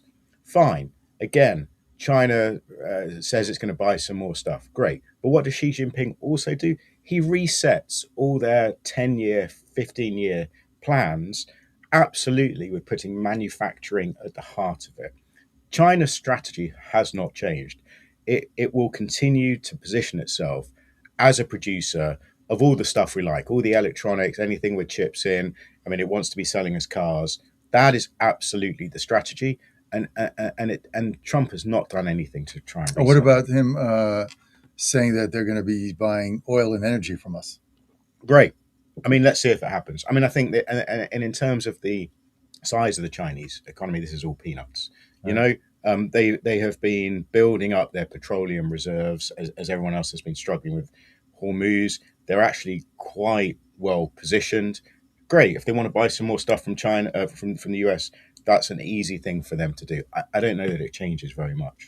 So it looked like one of Trump's objectives was to get them not to continue to help Iran. It looks like he got that done. So look, I think this is an interesting question. I think what is being held as a breakthrough by some sections of the media is actually a restatement of existing Chinese positions. So two things. One, they say they're not going to help Iran militarily. Well, their position so far has been very complicated. The stuff they've been doing is the stuff that comes under dual use, you know, so it's stuff that could be used in weaponry, but also has civilian applications. So I think China will tell you they've never been helping Iran militarily. Is there a commitment to stamp out the dual use stuff? I don't know. The other part of this aspect is you had China apparently committing to supporting the idea of keeping Iran nuclear free, not allowing Iran to have nuclear weapons. Well, that's long been the position of China. The last thing it wants is another nuclear rival. It's a signatory to the Non-Proliferation Treaty. And I can't remember, I think it was a signatory to the JCPOA, the 2015 deal to keep nukes out of the hands of Iran, which Trump ripped up. So look, I think the commitments that Trump has got from Iran, I think that's old news. From China. From China. I think that's old news. I think it's China restating positions we already knew about. So what was his objective was to go there and get them to cooperate with their effort in Iran. From all I read, the readouts, it appears that they accomplished that. I think you're taking the position they had it anyway. Yeah, look, I mean, I think Iran, I think when it comes to Iran, China is always trying to play both sides, right? We know that. They want to sell their stuff to anyone. They'll buy stuff from anyone. They're sort of ideology free. But I don't think they want Iran getting nuclear weapons. I think that's their stated position. I think that when it comes to the Strait of Hormuz, it's an international waterway. So their position would be this should be open. You know, Trump did trumpet that he'd got a concession from China to support the US on that. I suspect it was their existing position. And again, when it comes to not supplying military weapons to Iran, that's been their stated position all along. The grey area is this dual use stuff that can be used for both civilian purposes and military purposes. And we're not hearing any specifics or details on what China has exactly agreed to. So I'm skeptical. I'm skeptical that there's been a huge step forward. I mean, look, one of the things that was talked about before this is that clearly China has its eyes on Taiwan, and clearly it wants Washington to step back from any position that it might protect Taiwan in the event of a Chinese invasion, right? So there was this talk that perhaps Trump would offer some concessions on Taiwan in return for China taking steps on Iran. But like, that's not the sort of deal Beijing is going to get into. It's made clear that Taiwan is not is not a position that can be negotiated. It won't negotiate its position on that. So look, I think that the optics are all nice. I think it is good. Let's not get away from this. It is good for the world when the leaders of the two biggest economies are making nice and sitting down for dinner. I don't want to. I'm not trying to say that this was all a huge waste of time, but I think there are many positive things in this, but I don't see any real fundamental breakthroughs in Trump and Xi's position. Other than it's good to have a dialogue when you Yeah. have two powerful rivals in the world that have military weapons and big armies. It's good to have the dialogue, and I'm sure when he comes Absolutely. here in September, the same thing is going to happen the opposite way. I'm sure that's fine, but I didn't go into this with this, I guess, these great expectations, and I think sometimes on our side, Trump's the greatest deal maker ever. He's gonna roll Xi. He's not gonna roll Xi. Nobody rolls Xi, and nobody rolls Trump. So they have their positions, and it seems like okay, they're gonna buy some oil, good. They're gonna buy 200 jets, good. Maybe they'll buy some soybeans, good. Maybe they're gonna buy them anyway. Who knows? But he did get the commitment that they don't want Iran to have a bomb. They never did, and they're not going to help them in the war with us. And which brings us to this war, and brings us to the stalemate and the nonsense that's going on. I think the ceasefire, Rob's, a joke. I mean, I don't know what the hell we're doing. I mean, we just had William Dunn on. I agree with him. If you're going to say you're going to bomb them. I mean, it's another ceasefire. They got these little ships out there. Sink those, open up the straits, and end this thing. Yeah. I mean, look, it's much easier to start a war than it is to end a war. And I think that's what the president is realizing now. Venezuela, I mean, that I think really colored his judgment. It was easy. He went in and he got it done. There were naysayers. He said, well, you're going to spark unrest, a civil war. It's going to be chaos. None of that happened. He went with his instincts. He went with his key advisors, and he got the job done very fast. And I just think he thought Iran was going to be like that. And that's certainly what the likes of Senator Lindsey Graham was sort of whispering in his ear at the golf course, a couple of weeks before the war. He said, look, this could be a brilliant political move. You could go into the midterms demonstrating the strength of American power. But yeah, Trump is clearly looking for a way out. The Iranians clearly want a way out. I've covered a lot of conflicts. I've covered the Middle East for a long time and South Asia. And the thing with all of these is you've got to find some sort of face-saving deal that both sides can sell to their people as a win. Problem is that's not Trump's instinct. He wants the clear win. But Iran is dug in. So unless you're prepared to keep this going for not months, but years, there isn't going to be a clear win.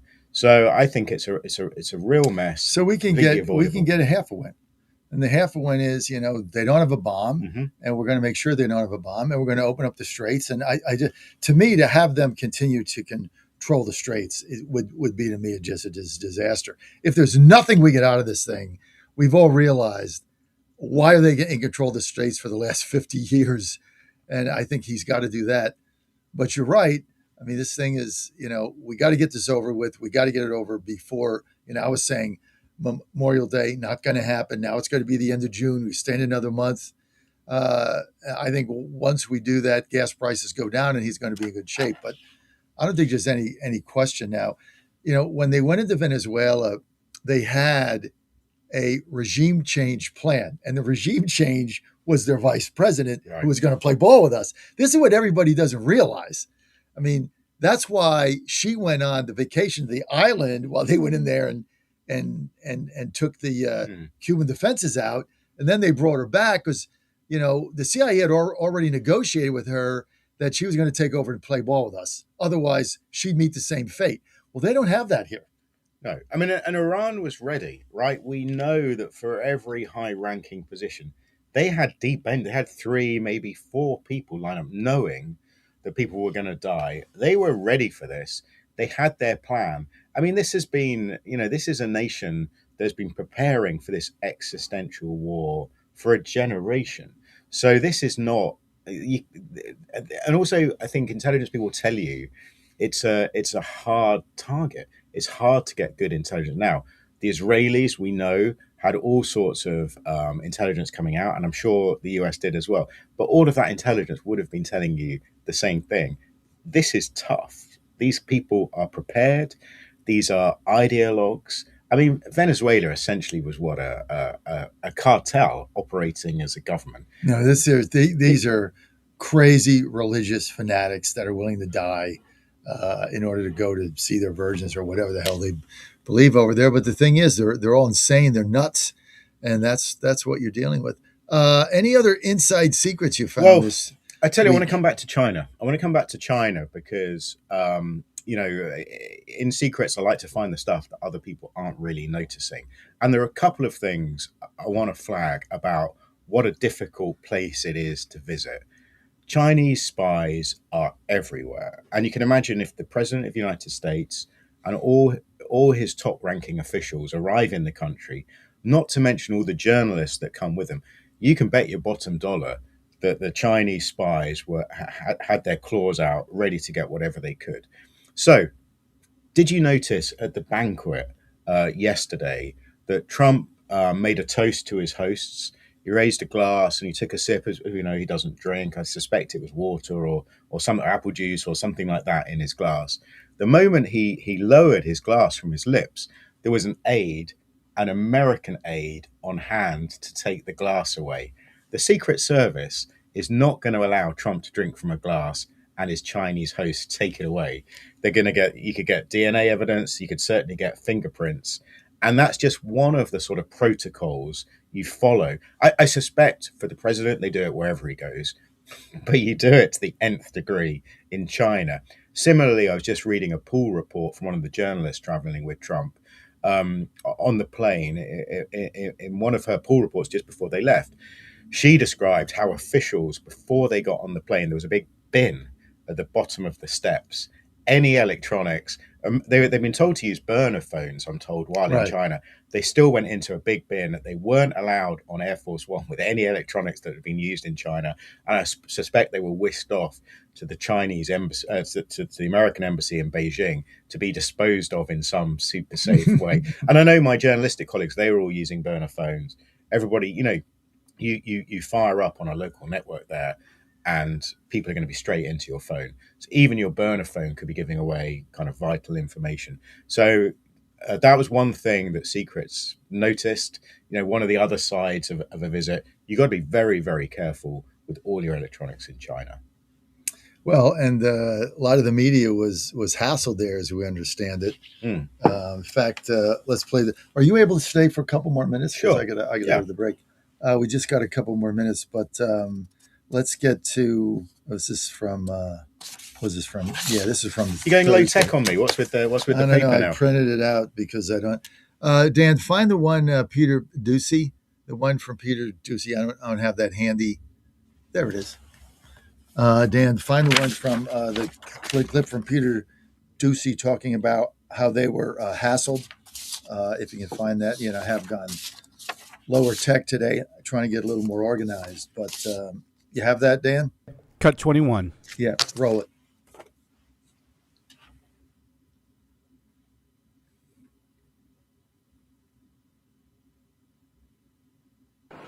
She told President Trump that he is not selling weapons to Iran on the heels of this Washington Post report suggesting the Chinese are using the Iran war to undermine the U.S. on the world stage. But despite some very frank conversations about Taiwan and Iran, President Trump has been sticking to his script and the punchlines. As allies in World War II, President Franklin Roosevelt's mentions of the brave people of China, that's what they were, drew loud cheers in his speeches in the United States, and everybody loved what he had to say, just as many Chinese now love basketball and blue jeans. Chinese restaurants in America today outnumber the 5 largest fast food chains in the United States, all combined. That's a pretty big statement. And there was some laughter after the translation. It's worth pointing out there have been some heated and physical clashes between the Secret Service and the Chinese police basically at the back doors of these events, including one very physical standoff where a Secret Service officer was being prevented from taking his weapon in as part of the protective detail. But things have all been ironed out, and as far as we know, the schedule has not been changed because of that. Martha. Yeah, well, it's. Okay, so we were reading about that. Both of us get the readouts from the the press and how the press and the Secret Service were being hassled on a continual basis. We got to get top of the hour news here. And Rob and I'll be right back. Stay with us. Trump-Xi summit is history. President Trump now on his way back home from China. President Donald Trump left Beijing Friday following a final meeting with Chinese President Xi Jinping. This has been an incredible visit. I think a lot of good has come of it.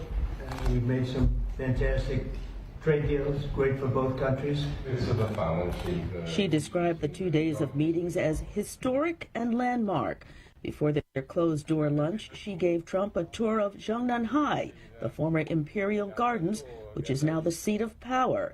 Trump says she told him that China wants to help negotiate an end to the Iran war and a reopening of the Strait of Hormuz. And he says she assured him that China would not provide Iran with military equipment. I'm Donna Warder. The president says he has not yet decided whether a major U.S. arms sale to Taiwan can go through. China staunchly opposes the transaction and has made its feelings known in no uncertain terms. And while global attention focuses on the U.S.-China summit, Russia steps up its assault on its neighbor. Ukraine's President Zelensky said that a Russian missile attack on a Kyiv apartment building the previous day has killed 24 people. That includes 3 teenagers. Correspondent Samia Kulab. CIA Director John Ratcliffe has visited Cuba. State media reports high-level Cuban government officials held talks with Ratcliffe, trying to assure him that Cuba poses no security threat to the United States. The communist island suffers a severe energy crisis in the midst of a U.S. blockade. On Wall Street this morning, the Dow futures are down 303 points. NASDAQ futures 383 points in the red. More on these stories at townhall.com. Maybe this is you too. There's enormous frustration right now with healthcare costs. It is amazing. Healthcare costs for families in the last 20 years have almost tripled, and it just keeps getting worse. All this to say, this is why MediShare is so in demand right now. People are looking for alternatives, and MediShare is proven you can save thousands of dollars a year and actually like it more. Over 1 million Americans are now part of healthcare sharing, and MediShare is the gold standard. It's trusted. It works. It's been helping people save money and have peace of mind now for 30 plus years. It's not some big impersonal thing either. It's a community of people like you helping each other. So yeah, if you're frustrated too, here's your chance to make a refreshing change. You'll notice the difference as soon as you call. They're easy to talk to. You can get a price within 2 minutes. Here is the number. Call 844-41-BIBLE. That's 844-41-BIBLE. 844-41-BIBLE.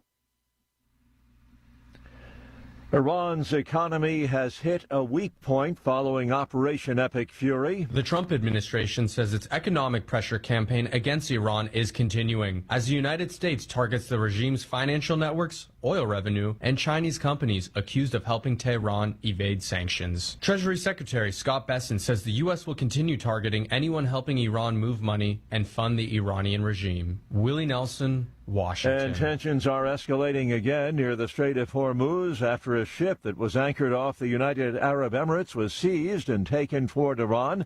Another was attacked. It sank near the coast of Oman. The incidents came as a senior Iranian official repeated his country's claim to the waterway. Another Iranian official says Tehran has every right to seize any oil tankers that have any ties to the United States. News and analysis at townhall.com. Some parents say that when it comes to their kids in the classroom, the latest isn't always the greatest. Parents across the country who are worried about excessive screen time in schools are lobbying educators to go back to pencils and paper. In places like Pennsylvania's Lower Merion School District, some families are taking it even further. Over 600 people have signed a petition asking to preserve parents' ability to opt their children out of digital devices, setting off a clash with the school district. At a meeting Monday night, school board members said it's not feasible to let hundreds of students opt out of technology that's essential to the curriculum. Keith Peters, Washington. Half dozen passengers from a cruise ship hit by the hantavirus outbreak have arrived in Australia for a quarantine expected to last at least 3 weeks. A jet carrying 5 Australians, 1 person from New Zealand, landed today at an airbase outside Perth. More on these stories, townhall.com. In 2008, the amount of concentrated time people could spend on a task without becoming distracted was 12 seconds. 5 years later, it was only 8 seconds, 1 second less than a goldfish. If you're often distracted or have trouble recalling information, you're likely to fall behind in the demanding, fast-paced 21st century. In other words, brain performance is more critical now than ever. Boost your brain power with Healthy Cells Focus Plus Recall. Science-backed nootropics to help you sharpen focus, concentrate longer, enhance recall, improve mental speed, learn rapidly, and be more alert. It's a pill-free brain supplement made with maximum absorption ingestible gel technology, designed to feed your brain at the cellular level. Take it for a test drive. Go to healthycell.com and use code GODZILLA for 20% off your first order of Focus Plus Recall. That's healthycell.com, code GODZILLA for 20% off. Now more than ever, it's imperative to support companies that share our conservative values. That's why I can't be more excited to tell you that I've switched my family to Patriot Mobile. Patriot Mobile is America's only Christian conservative wireless provider. When you switch to Patriot Mobile, you shift your support away from the leftist, woke, progressive agendas of Big Mobile. Patriot Mobile's wireless service works perfectly and seamlessly as you go about your lives with exceptional nationwide coverage that uses the same towers the main carriers use. Patriot Mobile donates a portion of every dollar earned to causes you care about, to organizations that fight for religious freedom, First and Second Amendments, sanctity of life, and the needs of veterans and first responders. Patriot Mobile has plans to fit any budget, along with great discounts for our veterans and first responder heroes, as well as multi-line users. Switching is easy. Just go to patriotmobile.com/Godzilla or call their U.S.-based customer service team, 972-PATRIOT. That's 972-728-7468. Use offer code GODZILLA for free activation. Hey folks, Al Green here for SatPhone. When you're on the go, you want to know you're connected. If it's a family vacation or an off-the-grid escape to a remote destination, having reliable communication helps you feel safe and secure. You can't afford to find yourself in a dead zone. That's why you need SatPhone. SatPhones are reliable, durable, and give you global coverage. If you can get outside, you can get in touch. It's that simple. Make calls from your SatPhone to any regular cell phone in the United States. The phones are $1,500 value, but you can get yours free. Just sign up for a 15-month plan, $94.95 a month. Get 150 minutes monthly that roll to the next month. Go 3 months without using them, that's fine. Yes, 3 months, 450 minutes, all yours. Visit SAT123.com or call 855-980-5830. SAT123.com, 855-980-5830. Get surety and security with your SatPhone. Call now. Trump 2.0 is in full effect. How do you keep up with all the action? I'll tell you. TrumpNationNews.com is your inside source for the inside scoop. Manufacturing, jobs, deportations, and the nation's rejuvenation. The first 100 days and beyond. All the news you need and no liberal gibberish. It's the perfect way to start your day. Sign up for the TNN newsletter. Do it today.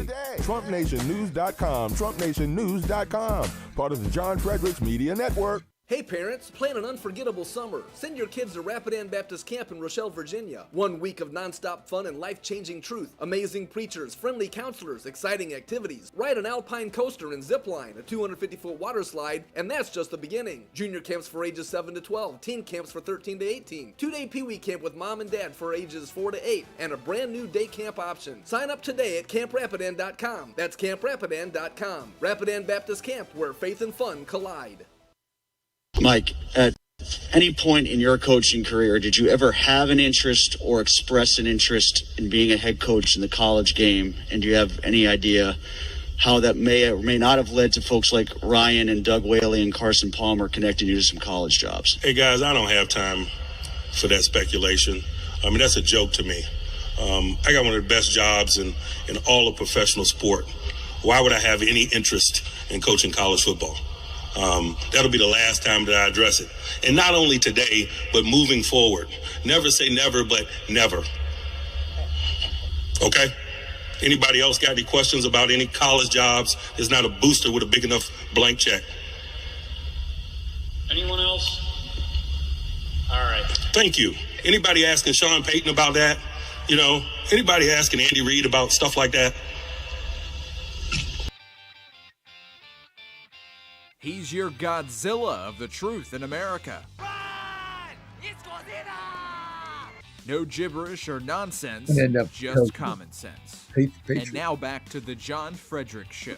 Oh, you're back on the John Fredericks Media Network. Great to have you with us. TGIF. It's Friday. Rob Crilly with us. Rob is the author of Secrets. You can get his column, Inside Baseball, every day. It's a really fun read. Go to WashingtonExaminer.com/secrets. Do it now. Just bookmark it. WashingtonExaminer.com/secrets. Now, you can sign up for their email alert, but it's not working yet. It's a work in progress. It's not ideal. I know. I'm sorry. But just go to WashingtonExaminer.com/secrets, and you can get them every day. I read. It's a fun read. It's a short, breezy read. You got inside baseball stuff. It's a lot of fun. And WashingtonExaminer.com/secrets, and just get it there every day. And you got to feel like you're a little bit in the know from things that he picks up. I just gave him an idea for a story because I'm his friend and I have a big heart. No, it's good. A good idea. Let's not. I'm going to keep it under my hat for now. Of course, you got it. You'll read it next week. I give you a little insight there, and then you get a big story. And our big event coming up, which we need as many people there as we can. Tickets only $50. Just go to makedcgreat.com. Go ahead and put that graphic up. We're going to have so much fun. June 16th at the City Tavern. That's in Georgetown. We want you there. We're going to have a blast. We got great speakers. Congressman Morgan Griffith confirmed. He's going to be there. He can't wait. He's going to have fun. Who else is there? Treasurer, United States Treasurer, Brandon Beach, guy that signs your money. He's going to be there. He's going to fire everybody up. And then, of course, our keynote speaker, the one and only Corey Lewandowski, New York Times bestseller 2 times. Also, Corey of Trump fame and still in the inner circle. So Corey Lewandowski is going to be there. Brandon Beach, Morgan Griffith. Tickets only $50. Just go to makedcgreat.com. Great food, open bar. We're going to have a lot of fun. Now, if you can't make it, that's fine. Donate to our campaign anyway, so we can give the tickets away to college Republicans, right? So that would be good, right? So help us out. Let's go to makedcgreat.com. Makedcgreat.com. My election victory party. In fact, I just got my ballot in the mail yesterday. I got 3 ballots, one for me, one for Ann, and one for Joe, who's a resident where we live. And so the ballots come in the mail in D.C. without even asking for them. Did you get a ballot? Are you a D.C. resident? I am a D.C. resident. I'm a non-citizen, however. Oh, so you can't vote. Well, I think so you can get a ballot anyway. I think I probably can in D.C. But anyway. All you have to, do you have a electric bill? I do, yeah. That you can vote. Doesn't matter if you're a citizen or not. Everybody votes here, right? Yeah, they'll probably, true. Because you're not a citizen, you probably get 3 ballots. Well, who would I vote for, John? Me. Vote for me. But no, technically you can't. But you guys got to walk up and vote. They don't want ID. They don't want anything. You don't even have to be a registered voter. You can just go vote. So it's kind of a funny system. I'm not going to make fun of it because I'm part of it now. Like I'm part of the system, right? So I get my 3 ballots. And Ann is like, where are the other candidates? I'm like, Ann. If you can't rely on Ann, what are you going to do? I said, sweetie, she said, I didn't apply for a ballot. I didn't fill out the absentee. I said, no, see, we live in Washington, D.C. You're a registered Republican. They mail you a Republican ballot. Okay. And if you were, she said, well, what ballot do you get if you're an independent? Well, you don't get a ballot because you're not registered to a party. So you get a ballot as an independent come the fall, but Democrats get a Democrat ballot and you get a Republican ballot. She says, well, for mayor, I want to vote for McDuffie. I'm like, you can't vote for McDuffie. You're a registered Republican. So you get a Republican ballot. Mm-hmm. But here's the good news. You can vote for me. She's like, okay, well, that's good. So I got her vote. I got Joe's vote. Are you sure you've got her vote? Oh, that yeah. Sounded very, no, I saw her fill it out. I saw her okay. color the little thing in. So I got 3 votes. Okay, well, right. That's a start. Got to start. Joe's going to be back next week, I'll get his vote. I got 3. Plus, I got people in my condo thing that live there. I got to go knock on their doors. So send your ballot in. But it's kind of funny here. They just mail out ballots. So don't even ask, right? You get it. There's got to be a way to take advantage of that. But come to our event. It's going to be so much fun. Just go to makedcgreat.com, makedcgreat.com. We're opening up to preferred press. Oh, who's your preferred press? Rob Crilly. Oh, excellent. That very much preferred. Preferred press. I said that. I tell Rob offline. I sold Lewandowski. I'm like, I'm opening up to preferred press. He's like, define preferred. I'm like, Rob Crilly, Washington Examiner. Good, great. He has to say that. Good, yeah, good. Good, I'm pleased, great. I'm pleased. He said, good, great. So it's all good. Finish us up here. Okay. I know you have to go. Well, so I've been having a look at the North Carolina Senate race. Crucial race, right? The Democrats have got to flip that. It's an open seat, but Republican held. They have to win that if they're going to have any chance of winning the Senate. We could talk about Maine, we could talk about Alaska, but if they don't win North Carolina, it's all over. Question for you: how do you think Michael Whatley, the Republican candidate, is doing so far? He's a first-time candidate. You're making excuses. I'm not there. He's behind in the polls. Right. So let's talk about that. The polls have him behind anything. He's running against Roy Cooper, two-term governor, who's an unusually popular Democrat in a southern state. So he's up against a tough opponent. With a lot of money. With a lot of money. Huge fundraising base. Whatley most polls have him behind 5 points to 10 points. Bad news. I've heard some people in the Republican Party been telling me they worry that Whatley's kind of given up before he even got started. I have good news for Michael Whatley and Republicans in North Carolina and Republicans who want to hold on to the Senate. A friend of mine at JL Partners, James Johnson, one of the best pollsters in the business, got the 2024 presidential election bang on. His forecast for the 2024 Senate results, bang on. He's been taking a look at the polling numbers, and he's got a theory. The reason he got the 2024 numbers right on both Trump and on the Senate was he tended to estimate that more Republicans would turn out than most other pollsters forecast. And what he did to model this, he would go through the results of all the polling, and he'd look at the undecideds. And he would look at the undecideds and say, well, look, you've actually got people here who voted Republican last time. Maybe they voted for Trump in 2020, but they're now saying they haven't made up their mind. So what he did is he went through that and he just tried to work out who they were most likely to come down on if they were forced to, whether it be Republican or Democrat. So he would reallocate those undecideds to the red column or the blue column, depending on the answers to other questions, such as, who did you vote for last time? He's gone through all the Senate polling, and he has found that in general, there are more Republicans tied up in those undecided numbers. And the greatest impact of that is in North Carolina. So when you look at the undecideds, he's getting around about 45% of those voted for Trump in 2024 or are registered Republicans or have voted Republicans in the past when they voted, compared to about 31 or 32% of those people who voted for Kamala Harris in 2024 or voted Democratic in the past. So when you take all of that into account, Michael Whatley is no longer 10 points behind. If you believe those undecideds will, in the end, pick one side or the other, he's actually within the margin of error of a lot of those polls. And in one recent PPP poll, he's actually got a very narrow lead. So that race is not over. And of course, we're months away. Are we really trying to forecast anything? But the point is, Michael Whatley is not out of that race yet. He faces a tough race. I think the Democrats would tell you that's one of the places they think they're going to pick up. But if you dial down into those numbers a bit more deeply, it's perhaps not as bleak as you might have thought. He's a closer. They're running a very risk-averse campaign. Right.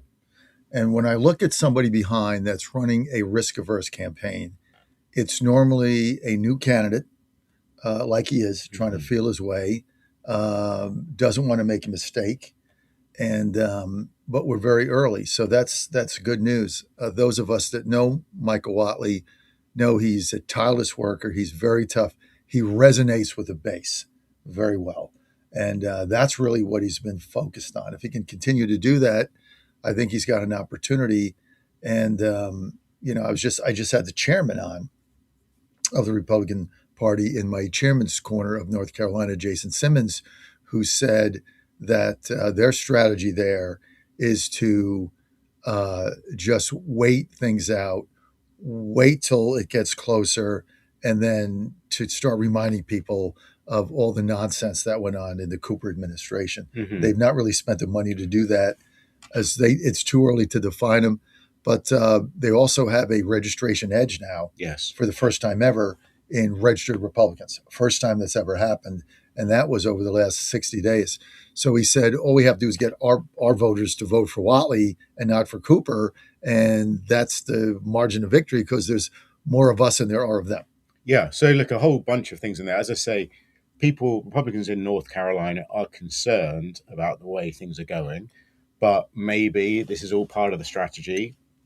Sit tight, hold on to your coffers, start spending later in the race. And yeah, we're still almost 6 months away. So let's not get carried away. Right. Six months is a long time. Yeah. But I think the problem with some of what you've said, of course, is the problem that Republicans all across the country are going to face is like, what proportion of voters are you going to lose by President Donald Trump not being on the ballot this time around? I'm going to give you some of my analysis on that, because 2 months ago, I'd agree with you. Mhm. Trump's not on the ballot. Base doesn't turn out. That script got flipped in Indiana, Mhm. and it got flipped in Virginia on the referendum. And I'll tell you why. It started in Virginia with that referendum where we were down by 30 points and became a base election. And in order to get competitive, we were outspent 10-1. You had to get the Trump voters out. They only come out for him. We didn't even have a candidate on the ballot. Mhm. It was a map that nobody even understood, a ballot language. It was confusing. That was written in a deceptive way. And we got massive Trump turnout in Southwest Virginia in the final 2 weeks. Massive. Almost, it actually would beat what Glenn Youngkin got in 21. So we proved there, Trump voters, like they poked the bear and they're coming out. Then you go to the Indiana debacle for them, and Trump voters came out to vote for people that they never heard of in obscure state Senate races against incumbents with name ID. They came out to vote for no names that got outspent, a lot of independent expenditures. But we got the Trump voters out twice. Right. For what? Yeah. Right? State Senate races that no one heard of the other guy or gal, and a referendum. So that might be changing.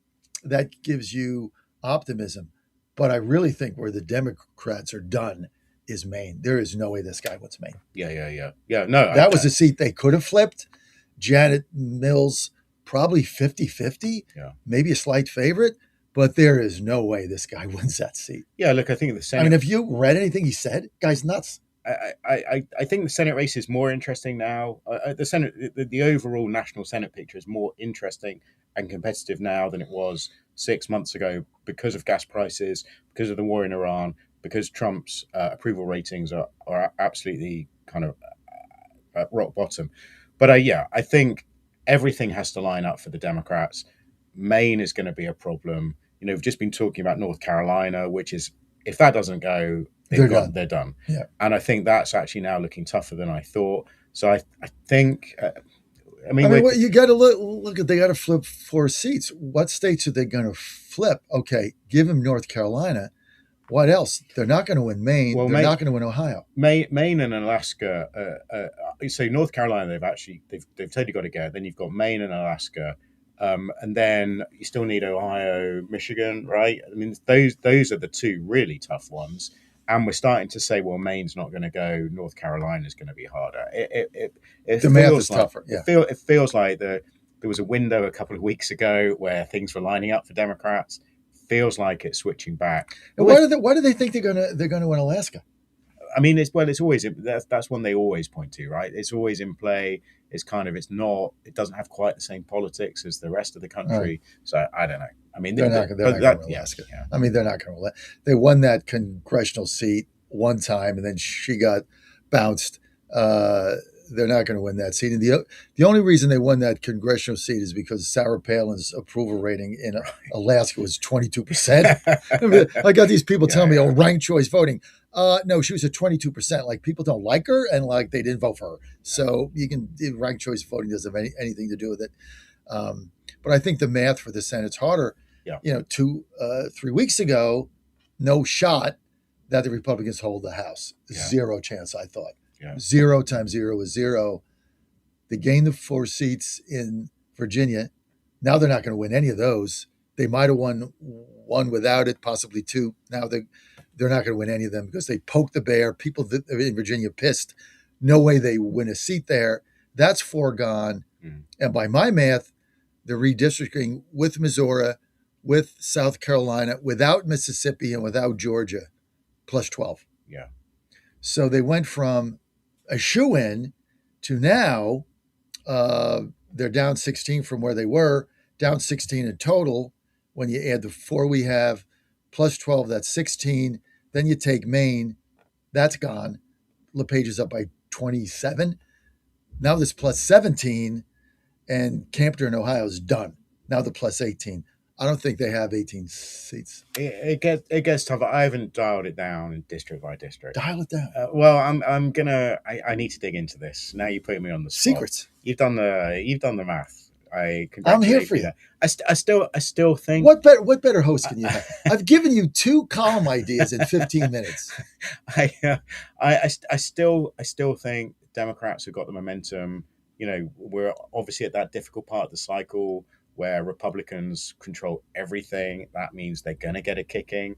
Gas prices crazy high. So I wouldn't be taking a victory lap just yet. I think, and there's a long way to go. I mean, I don't think this redistricting fight is over. There's going to be more challenges, more court cases.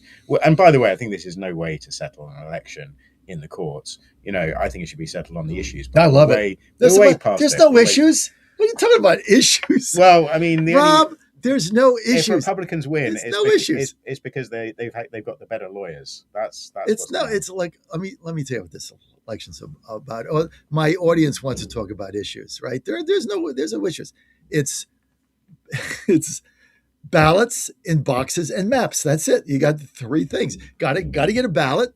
Like I just got mailed to me in DC. You got to fill it out. Got to put it in the box, and then you got to get a favorable map. That's how you win. Nobody cares about the issues anymore. No. It's ballots, boxes, and maps, dude. Yeah. No, fair. I get it. And lawyers. I mean, judges. The lawyers. Judges. Are the lawyers the winners in everything? They're always the winners, right? We're in the wrong Why business. Why aren't we lawyers? Why aren't we lawyers are lobbyists. Yeah. Well. Do you ever think about being a lobbyist? You know how many friends I have that were in my business are now lobbyists, and they make like bukus of money and work like half the hours I do. You could be a lobbyist. I wouldn't want to be a lobbyist. Me either. It's greasy. Yeah. I mean, I could use the money. I could use the money, but yeah. Also, I'm not allowed. I'm on a work visa. I have to be a journalist, so I'm stuck. That's true. I'm not, but I would never be a lobbyist. Yeah. Imagine doing that. First of all, the first thing you'd have to do is you have to go buy 3 $15,000 Rattan or Armani suits. That's the first thing you got to do. Then you got to go get a $15,000 Rolex watch. So now you got to invest what? Plus you got to buy nice tailored shirts. That's what? For $45,000, $60,000, $75,000 just to like show up. You know what? The first thing I'd take you for lunch. I'll take you for a nice lunch somewhere around here, right? We go for a lobbyist steak lunch. How's about that? That's right. Yeah. With a couple of martinis, right? Yeah. Unbelievable. At least. So listen, I know you got to go. I've already given you all the ideas I'm going to do. Brilliant. And thanks for coming to my event on June 16th. Go to WashingtonExaminer.com/secrets, WashingtonExaminer.com/secrets. What's today's Friday? What's the story Monday? Give us a teaser. It's going to be along the lines of what did Amy Kramer do next? Remember her? So she was a key part of the Tea Party when it set up. She was one of the key organizers for the January 6th Ellipse rally, where Trump asked people to fight, to take the fight to Democrats, and everyone marched up to Congress. She now is running a big AI pressure group. Everybody's getting on AI safety, right? So humans first, that's what she's running. It's all about making sure that developments in AI come with some regulation that protects children, protects families, protects jobs. So, but there's some interesting stuff around that. There's a lot of money involved now. So I'm just having a bit of a dive into. I can't wait. Humans That's First. on Monday? Yeah, should be a Now, good one. she's a national committee woman from Georgia. That's right. That's correct. And so, without giving your story away, does it feel grifty to you? She's very clear that she can't be bought. So these questions always float around. I mean, anyone who's anyone now is getting in on the AI game because that's where the money is crazy. And the big AI are not just taking on lobby groups and PR firms, they are actually paying the salaries of staffers in congressional offices. They are directly paying the salaries of journalists who are writing about the subject.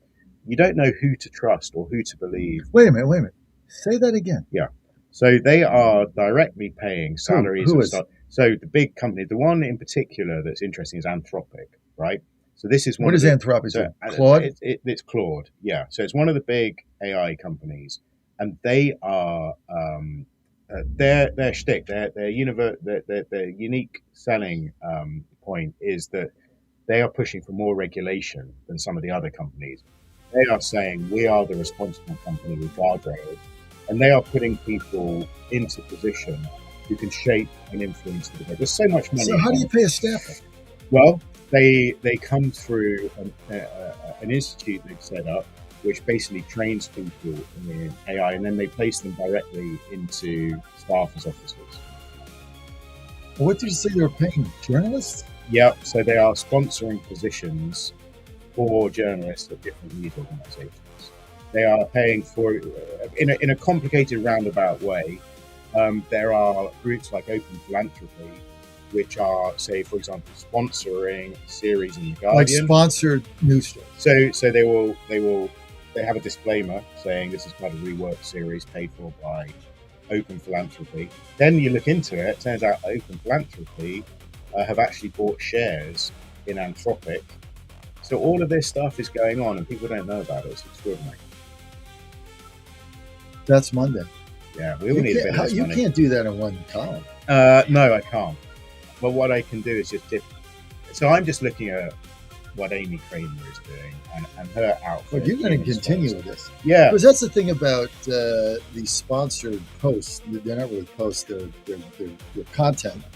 There's nothing wrong with sponsored content if you have the disclaimer in our business that says it's sponsored content. You have to have a disclaimer, but the complicated thing is the likes of Anthropic are putting money through all sorts of different philanthropic groups, and you can't always be sure who's doing what. I mean, we know right now that there's, what do you call them, newspaper, the Breitbarts and the Daily Signals and Callers, maybe not the Daily Signal, but you see the articles and they're sponsored. You just read them. You just know like somebody's paying for that. It's not like an independent journalist like you are or me trying to go out and find something. So they're paid for. That again, that's not illegal, or it's not even, what's the word I'm looking for? It's not even Weasley, as long as you put the disclaimer on the bottom. It's just part of the business now. It's been around for a long time, and journalism has, news organizations have struggled for money for a long time. But I think the problems come when it is with AI. It's become sort of so all-encompassing that so much of the debate now in DC has this money pouring into it. And if ever I see anybody pushing for more regulation of AI, that just sets off alarm bells. And I'm thinking, is there Anthropic money here? Because they are the company that will benefit from all of that. Because they're the biggest? Yeah, no, they are the ones who say AI could potentially pose an existential threat to humanity. We need to regulate. We need to have guardrails. And so anyone who is publicly pushing for more regulation, plenty of people come to that position themselves, but I'm always like, I wonder if there's. Do you think it needs more regulation? Yeah, but I'm not taking any money for it. No, but your opinion. It clearly is going to touch every aspect of our lives. Now, the White House position has been, America has to be the world leader in this. Therefore, we don't want any regulation. Remember the One Big Beautiful Bill had a clause which I think was ultimately taken out. That states couldn't impose any regulation on AI for 10 years. So that's their position. But I think you will hear voices now in the White House saying, actually, maybe that's a bit much. There have been so many examples now of people using AI to plan crimes, to take their own lives, that there has to be some sort of guardrails. Yeah. So I think that's a logical position to come from.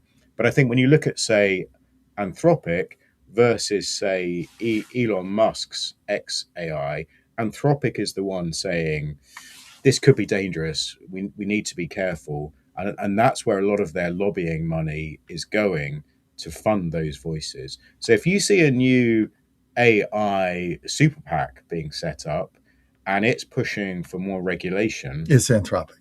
I mean, I think there's a good chance. Rob Curley, Washington. I'm way over my time. WashingtonExaminer.com/secrets. Can't read about your AI stuff. Rob, thank you. Great to talk to you. All right. Quick word from our sponsor. We're going to be right back with your calls. 888-480-JOB. John. Great segment. Thank you. We'll be right back. Trump 2.0 is in full effect. How do you keep up with all the action? I'll tell you. TrumpNationNews.com is your inside source for the inside scoop. Manufacturing, jobs, deportations, and the nation's rejuvenation. The first 100 days and beyond. All the news you need and no liberal gibberish. It's the perfect way to start your day. Sign up for the TNN newsletter. Do it today. TrumpNationNews.com. TrumpNationNews.com. Part of the John Fredericks Media Network. Hey folks, Al Green here for SatPhone. When you're on the go, you want to know you're connected. If it's a family vacation or an off-the-grid escape to a remote destination, having reliable communication helps you feel safe and secure. You can't afford to find yourself in a dead zone. That's why you need SatPhone. SatPhones are reliable, durable, and give you global coverage. If you can get outside, you can get in touch. It's that simple. Make calls from your SatPhone to any regular cell phone in the United States. The phones are a $1,500 value, but you can get yours free. Just sign up for a 15-month plan, $94.95 a month. Get 150 minutes monthly that roll to the next month. Go 3 months without using them, that's fine. Yes, 3 months, 450 minutes, all yours. Visit SAT123.com or call 855-980-5830. SAT123.com, 855-980-5830. Get surety and security with your sat phone. Call now. The Bears are who we thought they were. And that's why we took the damn field. Now, if you want to crown them, then crown their ass. But they are who we thought they were, and we let them off the hook. He's the voice of Virginia. No, you can't. You have one of the worst voices I've ever heard in my life. And the commander of common sense. Fire at will, Commander. Now back to the John Fredericks Show. You're back. Good to have you with us. I am John Fredericks. I am your Godzilla of the truth in America, your oracle of the deplorables. Thanks for being with us. And it is Friday, TGIF. Just had an interesting AI discussion, which leads us into our next guest, which we'll be with here in just a moment as we get settled in from Rob. I got a text here from Lori in Columbus, Ohio, says, Dan, quit with the music just when we had the good part. P.S. I don't like your music. So just so you know, Lori, thank you for the comment. We have changed our format because for what we're doing now, going on all the social media platforms, we cannot run anything that has copyrighted music without paying a large sum of money for it, which we're not going to do. And even if we did, we couldn't run on YouTube and Facebook and things like that live. So that's why we have changed. And so it's really not Dan's decision. I mean, Dan just wrote his own music in order to get something that we could have that's not copyrighted. And I think it's fine. Dan, good job on that. So that's just a quick FYI as to why we're there. You're on the John Fredericks Media Network, and we are trucking the truth across America, we're going to get to policy director at the Alliance for a Secure AI, Ricky Parikh. Is that Parikh? Ricky, am I saying your name right? Bring Ricky in. Ricky, am I saying your name correctly? Yeah, spot on. Ricky Parikh. Okay. Just before we get to Ricky, just let me tell everybody that this segment is brought to you by our great friends at Colonial Downs. Don't forget their summer meet openings will be the longest ever in Virginia, in New Kent. It's going to be so much fun. I'm going to be there. Got the suite going on. Starts in the third week in June, goes all the way to September. Racing is going to be on Thursday, Friday, Saturday. Post time, 12:30 p.m. The most beautiful racetrack in America, a turf course. It's gorgeous. Colonial Downs, don't want to miss it. Bring your family, bring your friends. We're going to be there. Got a suite going. I'm bringing my horse there from Churchill Downs. So it's going to be a lot of fun, especially when our horses race. So don't forget, check it out. You're going to have so much fun. Go to colonialdowns.com, colonialdowns.com. And Thursday, Friday, Saturday, go there for a couple days. Bring your family. Beautiful racetrack. Get in the spirit of it. Great food.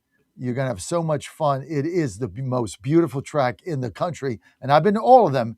Just go to colonialdowns.com. That's colonialdowns.com, and you're good to go. Okay. Ricky Parikh, we just had a discussion here on AI. A lot of money floating around with their PACs. Anthropic, which is basically the one that I think their major AI platform is Claude. Yep. And they want regulations. But we've got now AI placing, as Rob Crilly was saying, placing journalists in companies. They're paying their salary, placing staff members in offices of Congress, paying their salaries, getting kind of pay to play stuff going on. Give us the breakdown here, Ricky. What is going on with AI? I mean, AI is the future. It's going to sort of transform every aspect of our society. And there's money on both sides. I think I didn't hear Rob mentioned leading the Future PAC, which is the Pro AI PAC, which is funded by Greg Brockman, who's the president of OpenAI, and David Sachs and all those the venture capitalists in Silicon Valley who want to sort of run uninhibited and build this technology as quickly as possible without any guardrails. So they have, $500 million in their bank account that they're using to spend to support candidates who are anti-regulation.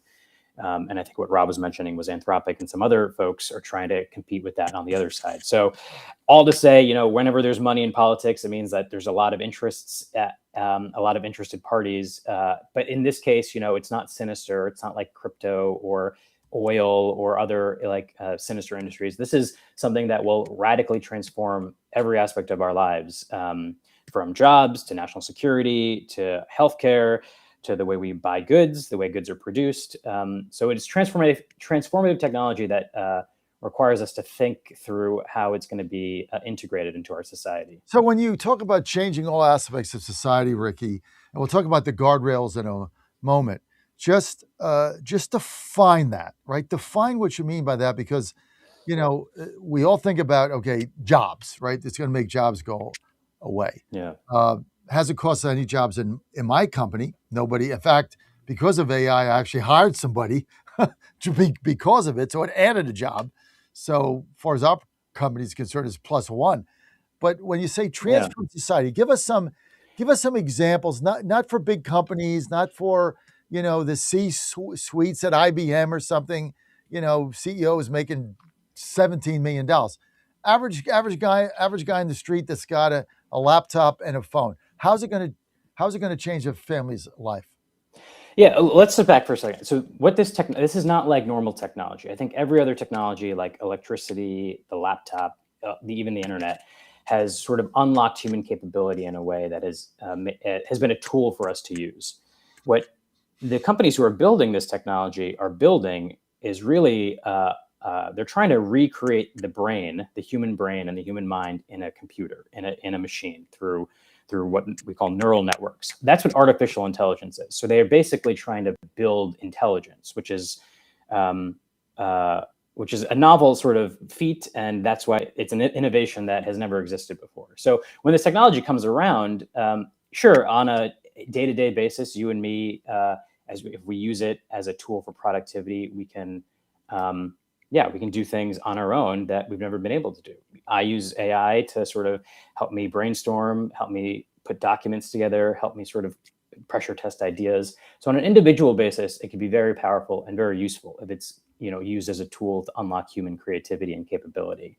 I do think as we sort of expand it and as companies adopt this technology, it becomes very enticing to just invest in this product rather than invest in this person. It's cheaper, it's more efficient, it can lead to higher gains. And as that happens, it will start replacing a lot of these sort of knowledge worker jobs, lawyers, these white collar jobs that I think, people spend thousands of dollars going to fancy universities to get their fancy degrees. Those jobs will likely be replaced by technology that can do a lot of this thinking and writing and reasoning on its own. I do think, we'll see, the market sort of shift, and we'll see how where things play out, and maybe new jobs will be created like they have in past technologies. But I do think there will be a period of disruption where people will be out of work and we'll have to create those new jobs, and we'll have to figure out what skills are needed for those new jobs. And I think that period of uncertainty will be quite difficult as we weather through it. And so that's some of the things that I think we need to be our policymakers need to be thinking about right now of what's going to happen if unemployment reaches 8-10% during this transition period as we figure out what jobs and what skills are needed for the jobs of the future. What jobs are being replaced now? Right now, it's a lot of software engineers because the Claude and ChatGPT is basically building itself and can code itself. I think soon we'll see a lot of entry level legal work and accounting work. Basically things that require math and reasoning and sort of are just just things that a computer can do at quick levels can be done. I think it will require us, at a more senior level to sort of decide what can and cannot be replaced. But I think we're seeing a lot of entry-level white-collar jobs, the jobs that college graduates usually take, are easily replaced by AI. And just as we at the Alliance have created this website called jobloss.ai, where we're tracking the announcements these companies are making. They're laying people off and saying they're doing it because AI is replacing their jobs. And since January 2025, over 135,000 jobs have been lost already. So we're starting to see this. The companies that are building this technology have warned us that we might see job loss up to 50%. So it's something that we should start tracking now and start talking about of how we plan for that. Tell us about your organization and what your position is on it.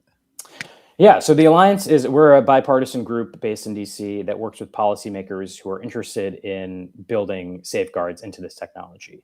We believe that AI has enormous potential, but there are significant risks, and we want to see this implemented safely and securely. You want your PAC, your organization. We're a nonprofit. Yep, you're a nonprofit. You guys want guardrails. Yeah, safeguards in place. I think to make sure that we can unlock the benefits of this technology so that it's useful to humanity, but it serves us, that it continues to be a tool and isn't a replacement. Right. A lot of people building this want it to be. So a tool for us to increase productivity, not for job replacement. Exactly. And then what about, so would you be aligned with, what is it, Anthropic that runs Claude, which is also advocating for guardrails? Are you in alignment with them?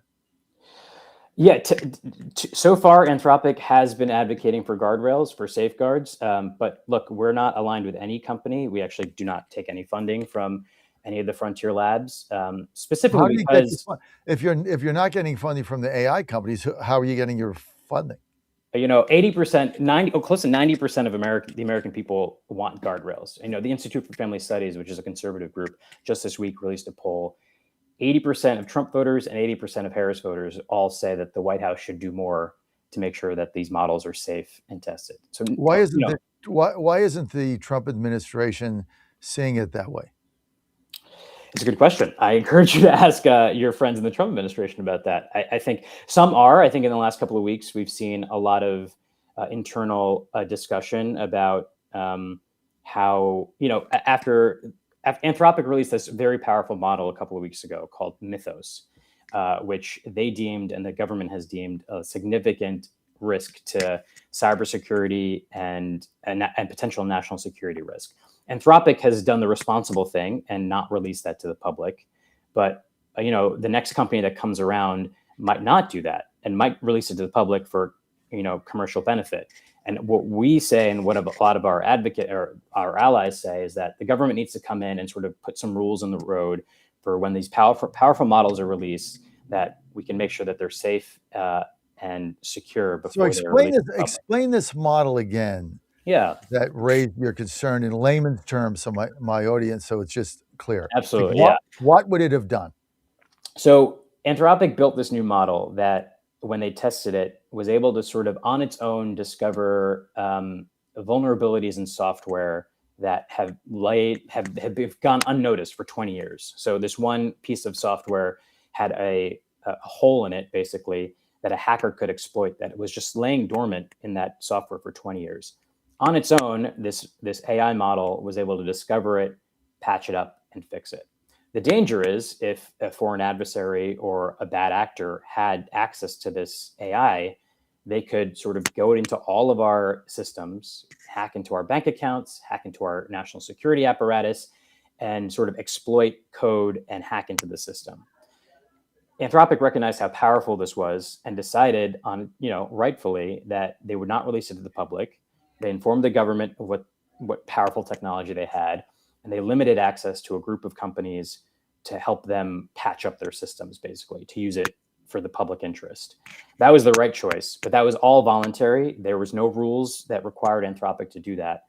But this is something that I think the White House has now been thinking, like, as more powerful models are released, other models will be released with a similar capability within the next 6 months. And without guardrails, some greedy company will sell it and not give a rat's ass who buys it. Right. I think that is how, the competitive pressures are so intense, as we're seeing throughout the market. There's trillions of dollars invested in billions of dollars in revenue. So the competitive pressures are significant. So another company who is sort of, eager to increase their CapEx may release it. And I think having some rules in the road would be helpful to make sure that powerful models don't run out of control. Ricky Parikh with us. Ricky is Policy Director, the Alliance for Secure AI. Ricky, vision this out, because, a lot of us, use AI for different things. We certainly do in our company. It's helped us be more efficient with, simple things like, like what is the best, how do you maximize advertising and listeners, like write a new clock for us, right? I mean, you can do things like that. We didn't do it. It was interesting. Sometimes I do the opposite of it. Like if you run it by a hockey game and say, do the analysis for this hockey game, Montreal, minus 125 tonight. What do you think? It's always wrong. I always bet the other team. I fade it. So those are some of the fun things with it. But vision this out 10 years from now. What does this look like? 5 years. Yeah, I think 2 years. The models are, every 4 months they're sort of growing in capabilities. So they're becoming smarter and smarter. And I think time is limited, to be honest. So 10 years will be sort of this future that is totally different than the present. Like I said, the models are becoming smarter and smarter. They're being able to complete tasks that humans are capable of completing in quicker timelines. So, on an individual level, we might be able to use this to create new things, create new products on our own, do some marketing. On a global level, I think it becomes very, potentially scary of like how unclear of like what is real and what is not, what has been AI generated versus what has been written or created by a human. There's, how, they can sort of do tasks at night while everyone is asleep and sort of in the background. So we could wake up one day and, banks are hacked into and your bank account is drained, or there's some sort of national security threat. The real fear, which is why we need guardrails, is these programs can do novel research on chemical weapons and biological weapons and really sort of create new breakthroughs on weaponry that humans just don't have the capacity or the time to do at this point. And because these machines have, the power to sort of work throughout the night and create new novel breakthroughs, there is a real cybersecurity and biological weapon risk that, the companies today have put some safeguards in place, but we really believe that there needs to be some sort of government oversight to make sure that it does not get out of control and that it doesn't get in the hands of our foreign adversaries who could use it against us. So what if we have the guardrails and they don't? Well, the good news is we are far ahead. America is leading the race on AI right now. We are, months ahead of the best Chinese model. So we have the ability to sort of put the rules in place and build this technology in a way that's safe for us, and then share that globally with the world. You raised I imagine you're talking about the Chinese who are chomping at the bit and trying to get access to this. This is why I think global cooperation is necessary. And it was great to see President Trump speaking to President Xi this week. He's back on the plane right now. It hasn't come out yet, the extent to which they talked about AI, but our hope is that he and the Chinese spoke about how we can have some global cooperation on this front to make sure that we don't, this is the next nuclear arms race. And so we need some sort of moment like President Reagan had with Gorbachev to sort of put a treaty in place, or you just have dialogue at the very least to make sure that we don't blow each other up with this powerful technology. And that's what's necessary. And that takes real leadership that, President Trump can provide, and to create a deal with the Chinese to say, look, we're going to use this for commercial purposes to, make our economy stronger and better. But we need to put some sort of agreement. You would believe the Chi-Coms if they actually agreed to that.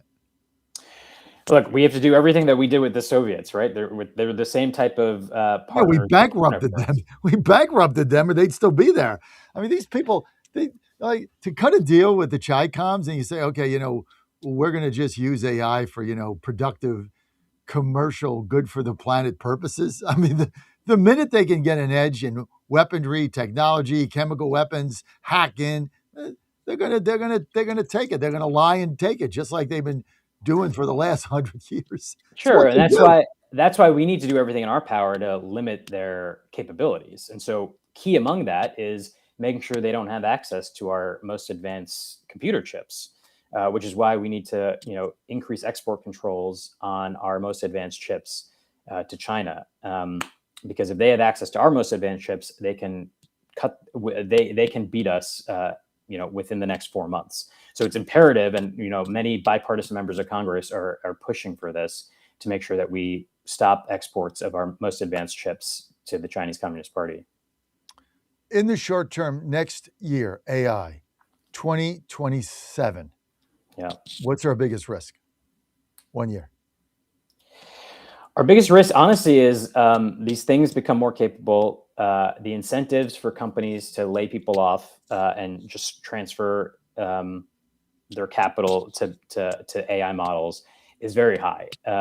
And I think the job loss risk is quite significant. And we'll see sort of in the fall of this year as voters go to the polls, I think the anxiety amongst the American people about what the future of their careers are, we've invested 20, 30 years in our careers that can just sort of be wiped out with, a couple of mouse clicks. I think that anxiety will be quite high. And so the next Congress and the president in January 2027 will have to deal with this issue of what are we doing about this massive disruption in our economy, and how do we transition to this future? Ricky, very interesting, spot on. We're going to keep reaching out to us so we have you on so we can keep following Absolutely this on an ongoing basis.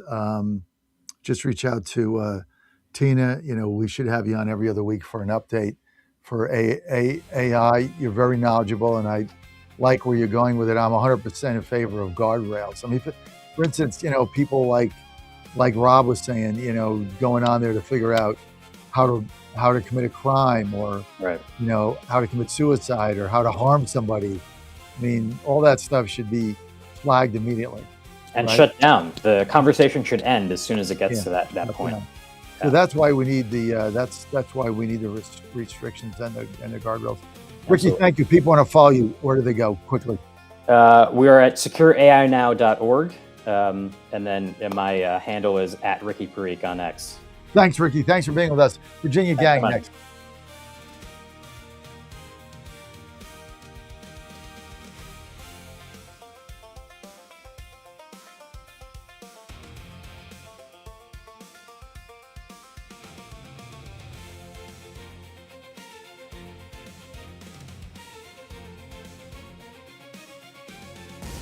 This is WJFN Goochland, Bonaire, Chester, and WJFB Portsmouth, part of the John Fredericks Media Network.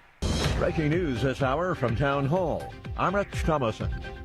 U.S. support for Taiwan and China's claim on the self-governed island democracy proving a major sticking point in talks between President Trump and Chinese President Xi at their summit in Beijing.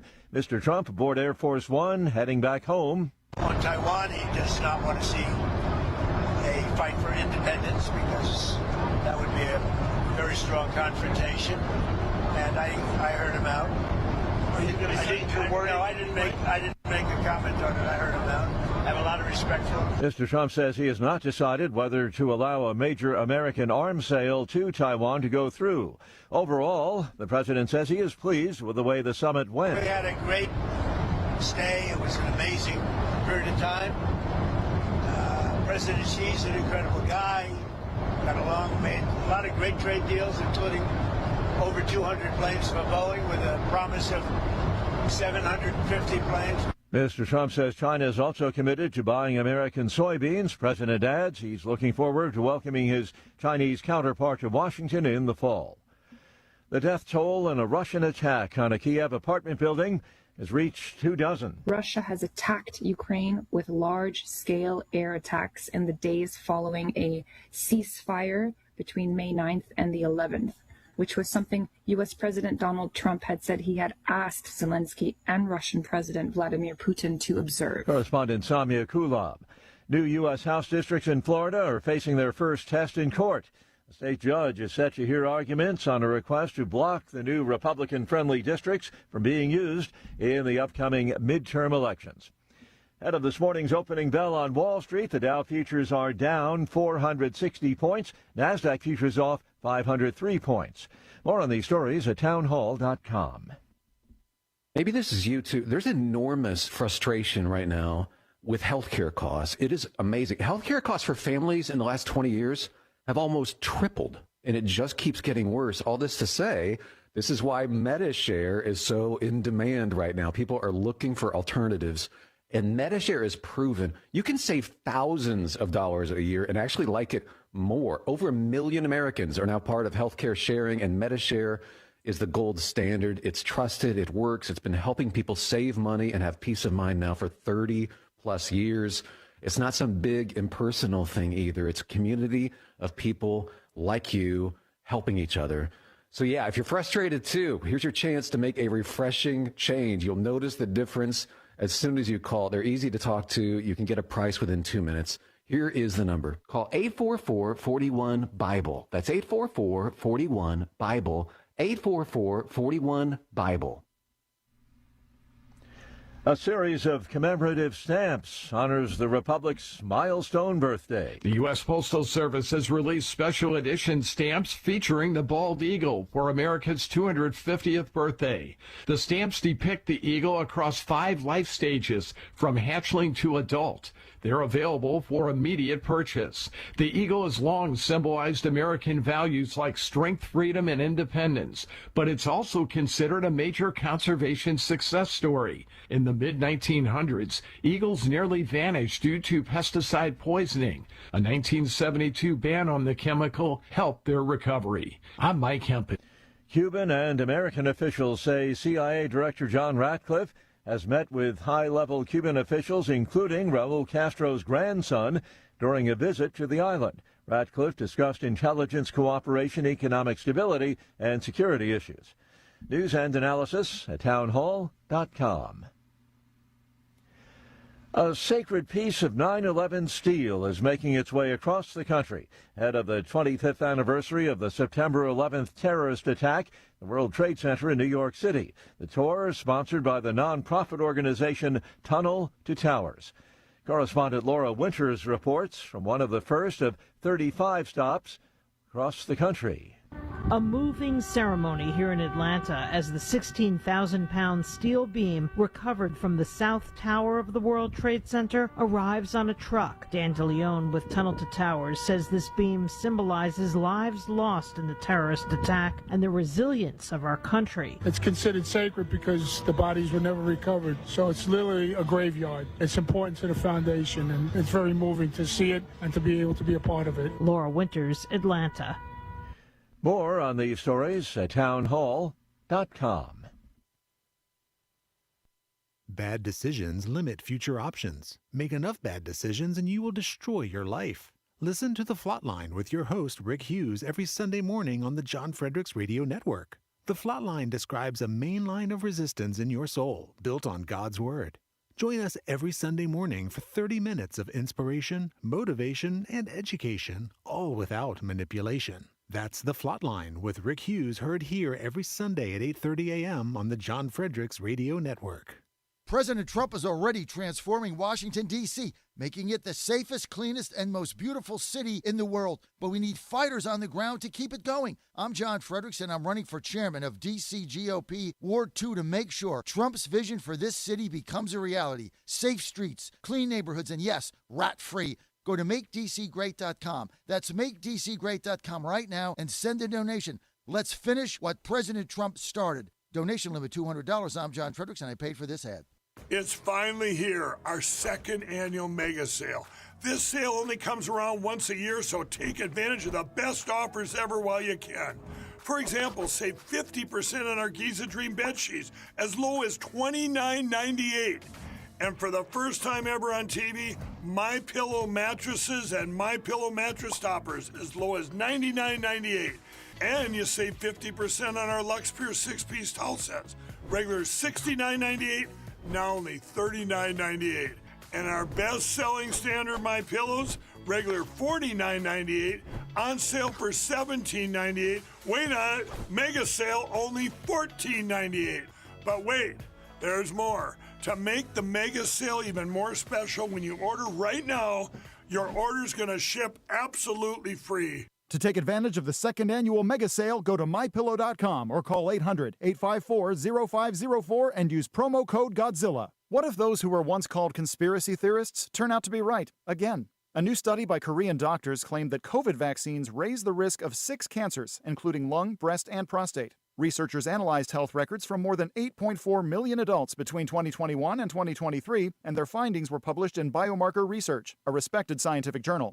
Critics dismiss it, but the data raises concern that spike protein exposure may be tied to long-term health risks. And Dr. Peter McCullough has been aware of this since 2020, which is why he collaborated with the wellness company to create Ultimate Spike Detox, designed to help your body clear spike proteins, reduce inflammation, and support heart health. With natural ingredients like nattokinase, dandelion root, and bromelain, it is your daily proactive defense from a man-made virus. Don't wait until symptoms strike or something unexpected happens. Experience the only formula approved and used by Dr. McCullough, one of the top doctors who risked it all. Go to twc.health/Godzilla. That's twc.health/Godzilla and use promo code Godzilla to get 10% off plus free shipping. Now more than ever, it's imperative to support companies that share our conservative values. That's why I can't be more excited to tell you that I've switched my family to Patriot Mobile. Patriot Mobile is America's only Christian conservative wireless provider. When you switch to Patriot Mobile, you shift your support away from the leftist, woke, progressive agendas of Big Mobile. Patriot Mobile's wireless service works perfectly and seamlessly as you go about your lives with exceptional nationwide coverage that uses the same towers the main carriers use. Patriot Mobile donates a portion of every dollar earned to causes you care about, to organizations that fight for religious freedom, First and Second Amendments, sanctity of life, and the needs of veterans and first responders. Patriot Mobile has plans to fit any budget, along with great discounts for our veterans and first responder heroes, as well as multi-line users. Switching is easy. Just go to patriotmobile.com/Godzilla or call their U.S.-based customer service team, 972-PATRIOT. That's 972-728-7468. Use offer code Godzilla for free activation. John Fredericks. It is the most egregious thing I've seen in a lifetime. President Trump. The whole thing is ridiculous. When politics start getting wild, they want to have every single thing that you don't want. Raise taxes, men and women's sports. They got to open up their border. Trump hits the speed dial. Thank you for calling in on such short notice. You came first, John. Wake up with the John Fredericks Show weekday morning, 6 Eastern, 5 Central on JFMN.TV, the massive J-Fred radio network, and all across the socials. You came first, John. Thank you very much, and you do a great job. Don't touch that dial. You found your home of the truth. Do you solemnly swear to tell the truth, whole truth, and nothing but the truth? With the best analysis in America. You can't handle the truth. And now back to the John Fredericks Show. You got him, John Fredericks. It is time for the Virginia Gang, and it is great to have you with us. We got a full house today. We got a lot going on. TGIF. Mercifully, the end of the Maryland Terrapins baseball season is Saturday. I'm going to the last two games. It's been really bad. But we got a very good young team. We're going to be back next year. Joe's going to be back better, bigger, faster, stronger than ever after he gets through his 6-month rehab there with his severe sprain. And so it's all good. Looking forward to next year. Meantime, WVU baseball is going to Omaha. You heard it here first. John Fredericks Media Network. Virginia Gang coming up. This segment brought to you by Safer Supervision. Go to safersupervision.com for more information. It is time to reform our supervision, our parole supervision federally in the United States. It's crazy the way it is now. We have people that are let out of prison that we don't want recidivism. We want them to do the right things, get a job, stay drug and alcohol free, stay out of trouble, go back with their families, be productive. That's what you want. And so if you're being supervised and you're doing all the right things, it is a waste of resources. It's also detrimental to the person who's trying to keep his job, because if you're under supervision, they could call you in on an hour's notice. You got to leave your job, leave your place of work, leave your assignment. And it doesn't make sense if you're doing all the right things. Plus, parole officers, now called supervisors, parole officers, well, they're overwhelmed. They're overworked. And it doesn't make sense to have them spend time on somebody that's doing all the right things. So what the Safer Supervision Act does, which is now making its way through Congress very effectively, is it gives a parole officer the opportunity to go to the judge and say, this person I'm supervising is perfect. They're doing all the right things. They no longer need to be supervised. And then the judge gets the analysis, and then the judge is second pair of eyes. They make this decision and says, no, I think we still got some issues here. Let's give it another year, 6 months. Or the judge says, you know what, you're right. Let's release them of it immediately. Go spend your time on those that are struggling, that need your help and need your supervision, so they stay out of trouble and get on the right path. This is why this makes sense. This is just a common sense act. And it's the extension of President Trump's First Step Act. 90% of MAGA voters support Safer Supervision. Go to safersupervision.com for more information. Safersupervision.com, paid for by the Reform Action Fund. Thank you. Joining me now is the Virginia Gang. We've got Senator Reeves. We've got Jim Hopgood. We've got John Reed. We've got Joe Morrissey. The gang's all here. Here's where we're going to start. We're going to start with allowing, is Morrissey in here? Yes. Okay. We're going to start with Joe, and we're going to allow Joe Morrissey, former senator, Virginia, a unabashed, loving victory lap for having called the Virginia Supreme Court decision for months on this show, where we had the doubting Thomases all over the place. Joe called it, and he said there is no way this is going to pass this Supreme Court in Virginia. He nailed it. He was right. I told that to the White House. They kept saying, I don't know what's going, tell me what's going on. I'm like, all I got to tell you is my lawyer, Joe Morrissey, who's been there forever, says it's appointed all these people, says it's going down. And Joe, you need to take your victory lap. You called it. Thank you. And good morning to fellow gang members. Yes, I have my tennis shoes on today, John, ready to make that lap, take that lap. 4 months ago, John, you and I talked about this both off the air and on the air, and we talked about what could possibly happen. And I said at that time that this matter will go to the Supreme Court and the Virginia Supreme Court will reverse it. The only thing I was surprised by that it was not a 7-0 ruling. But with that said, it's pretty clear the following. People said when the Virginia Supreme Court allowed the referendum to go forward, a lot of folks, including Republicans, threw up their hands and said, the game's over. Why let it go forward if they already know it's bad? And I said then on the air, this is why. Courts are very hesitant to stop an election from going forward, no matter how egregious the underlying circumstances. They don't want to do that. Courts do not want to get involved in political questions. So at the time, when I saw that the Supreme Court of Virginia allowed the election to go forward, didn't change my opinion at all, that they would reverse it. And they reversed it because they had to. Number one, everybody realized that the election had already started when the referendum was passed. 1.3 million voters had already voted, and the Virginia Constitution says, you want to have an amendment, okay, it has to be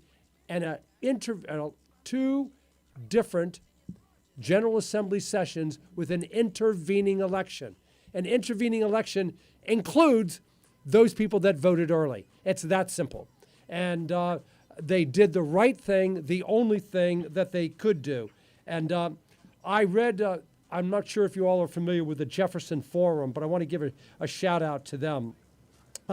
They said it very clearly, better than I could, that the Constitution of Virginia is not a political obstacle course that can be bypassed when one party gets a temporary number advantage.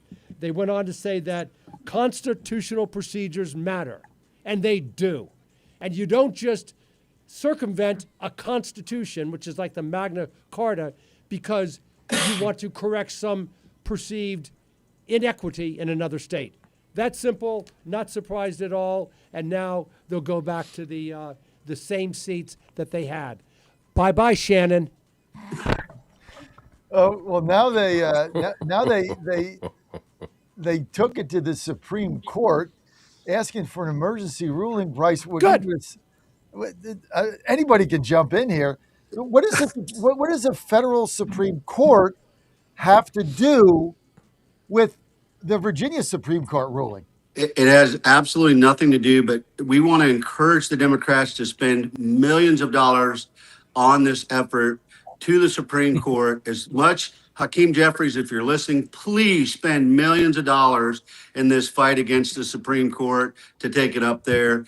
We want you to spend as much money as you can because it's not going to happen. It's just not going to happen. Joe knows this. He served with my colleagues that are the ones that are litigating this case, Senator McDougal and Senator Stanley. They're some of the finest lawyers I know. Joe serves with them. He knows these guys. They're not going to lose this case to the Supremes of the federal government either. It's done. It's a state constitution. The Supreme Court of our state ruled on it. It was a matter of law. And let me say this about Joe calling it too. Joe and I both voted for the Chief Justice Kelsey. And I remember in his interview hearings, and Joe, you can back me up on this, we asked him some pretty pointy questions because we didn't want political, whatever you want to call it, judges on the bench. And Kelsey told us he's going to rule on a matter of law. He took his oath seriously. And we all know he's left-leaning when Warner put him on the appellate court. So Joe called it right. He spent enough time in the courtrooms to know the nature of these jurists. I'm sure as he comes up for re-election, I'm going to do everything I can to make sure he gets reappointed because those are the kind of judges we want, regardless of their party affiliation. When it comes to the matter of the rule of law, they rule accordingly. If he would have come down and said, based on the certain facts, that it wasn't that 45 days of early voting and all these other things where it's clearly defined as Joe articulated, then that would be the ruling, and I could live with that. And so I think they did the right thing. I think we got a stay of execution, so to speak. And I think Virginians now are overwhelmingly fired up with all the things that have been going on. And I think the midterms look a lot better for Republicans than they ever have before now. Chris Saxman, are you back in the States or are you still in? Europe. Okay, Chris Saxman back in the States safely. Michelle, good. Everything go well? Everything That good? was fantastic trip. Could not have asked for a better week with all of our 4 children and their plus ones. Great trip. Thanks for asking. All right. Well, we're happy to have you back. We missed you last week. I missed you for 2 weeks on Godzilla. Are you back on Godzilla Wins tomorrow? Yeah, God willing. Good. Okay, good. It's been because I got to host it tomorrow, and I don't like doing it without you. So thanks for showing up. Yeah, I'll carry you tomorrow. You got to carry my sorry butt on Saturday. No question about it. The last time I hosted without you there, I'm like, the hell's Saxman, man? So anyway, it's good to have you back. Sorry, guys, but that's just a John Saxman thing. So Saxman, if they did nothing, well, first of all, fair vote, Brian Cannon, like, you know what, pat him on the back. He was in this fight. You know, he was behind this fair votes at the beginning. These were the maps these judges drew. Without Brian Cannon and fair vote, this never would have happened. So big shout out to Brian. All of us know him. He's a great guy, visionary, did the right thing. But if the Democrats did nothing, they were going to probably win the 2nd district. Now we poked the bear.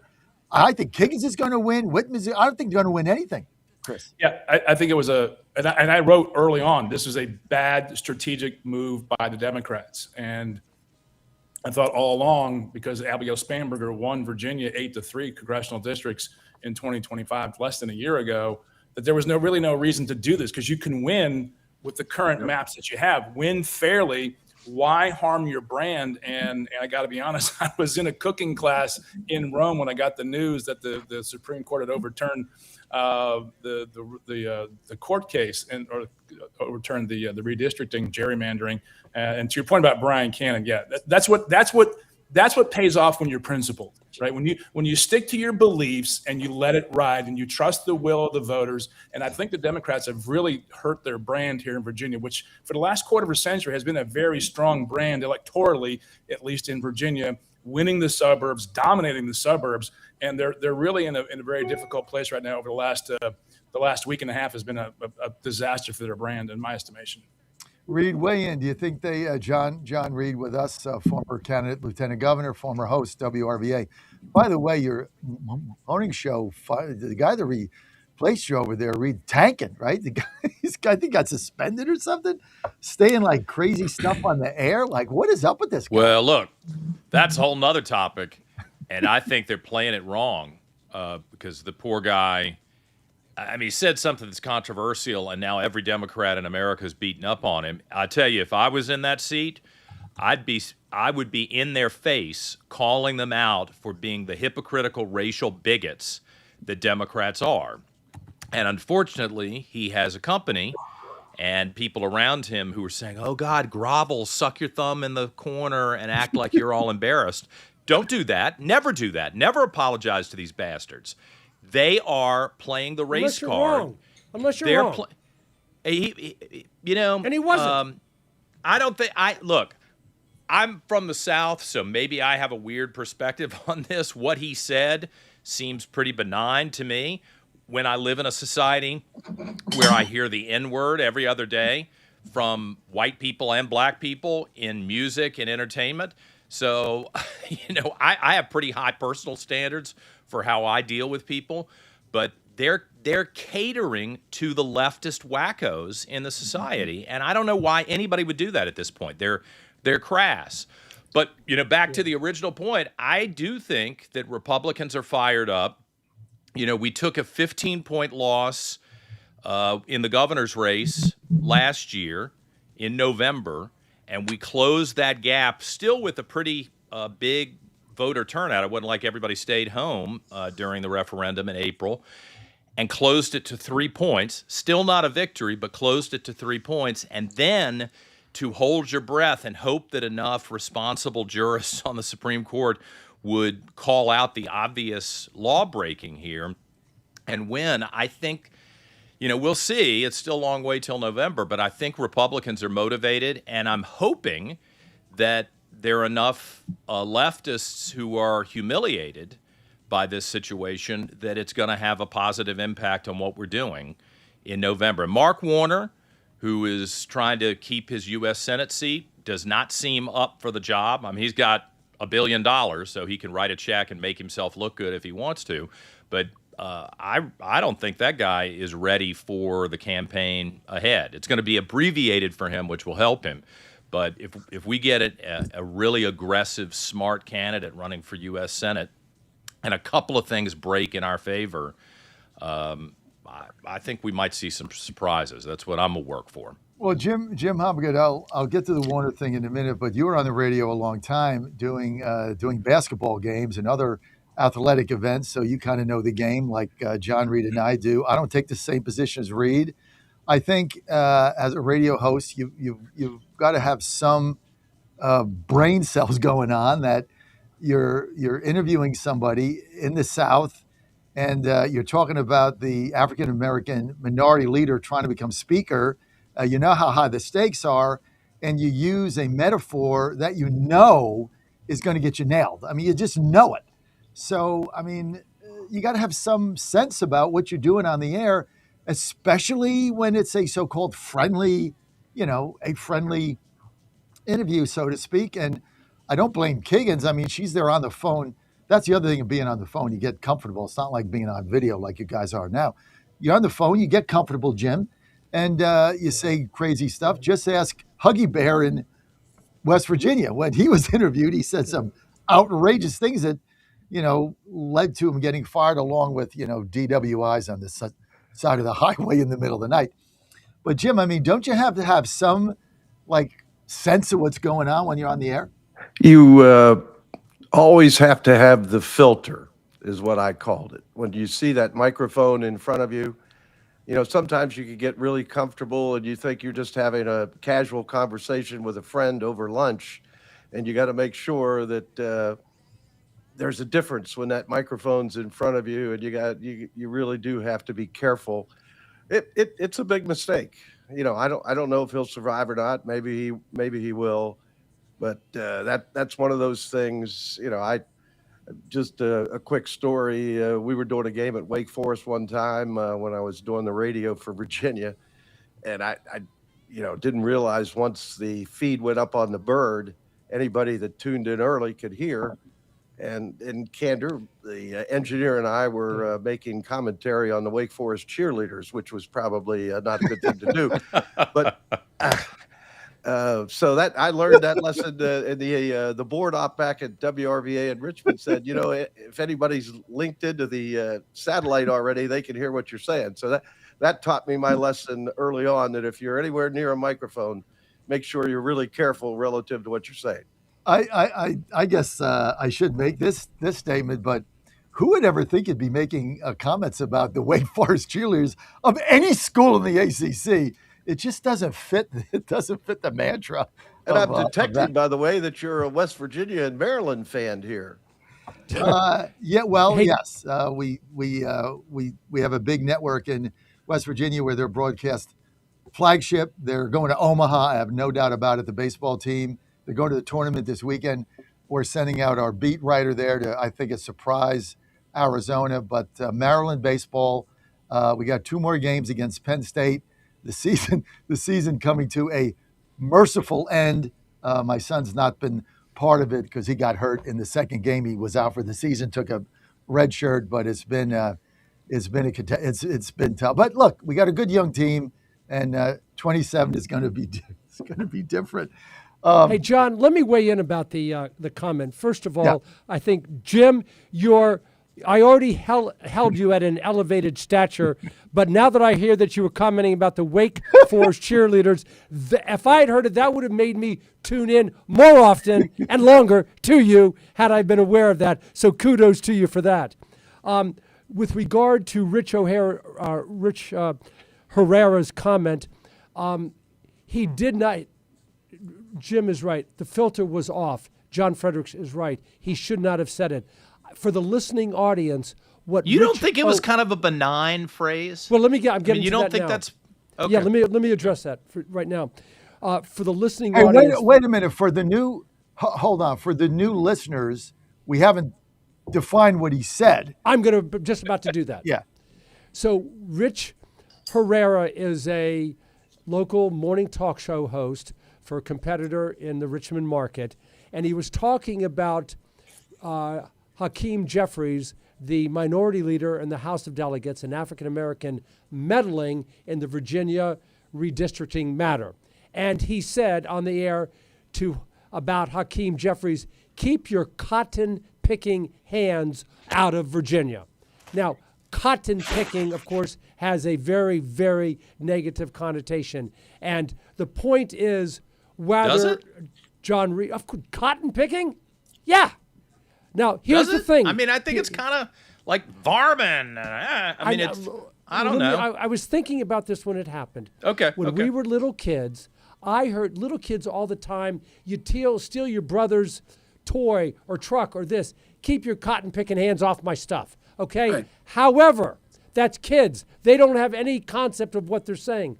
A talk show host should be mindful, and that's what Fredericks is saying, should be mindful. And what Hobgood says, have that filter on and know that even if you do not mean anything racial about it, you don't say something like that. Okay, so I hope I've made that point, and I think. Well, can I just say one thing about that? Of course. Real quick. The reason this is such a scam is that the Democrats use anything they can possibly relate to slavery or racism and then blow it up in your face. They did it to their own First Lady of Virginia, Ralph Northam's poor wife, Mr. Blackface Governor. That poor lady was given a tour of the governor's mansion when she was First Lady, and she said, oh, look, kids, we have a little bowl of cotton here. Would you like to hold it? Can you imagine what it must be like to work and have to get a whole bucket of these things just for one shirt? And they beat the hell out of her just for saying something innocent like that. And when I heard it, I was on the radio in this guy's job at the time. I was the old host of that show.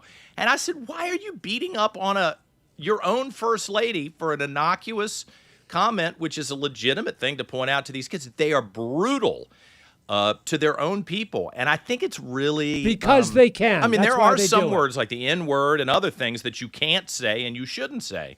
But this is just so stupid, I think. Well, I think it's an outdated phrase that anyway, I haven't probably heard the phrase in like 20 years, frankly, unless I'm watching maybe that's true. Foghorn Leghorn on Bugs Bunny, which is not... Like, the hell, but it's such a... I don't know. But in today's politics, it's a very useful distraction for the Democrats to pile on to change the conversation direction, because they have been losing badly, especially here in Virginia, on a number of fronts, and they had to change the conversation, and this was a successful pivot for them. Yeah. Let's also go back to something that Bryce said earlier. The Democrats made a huge mistake by trying to be overhanded in what they did and change the map.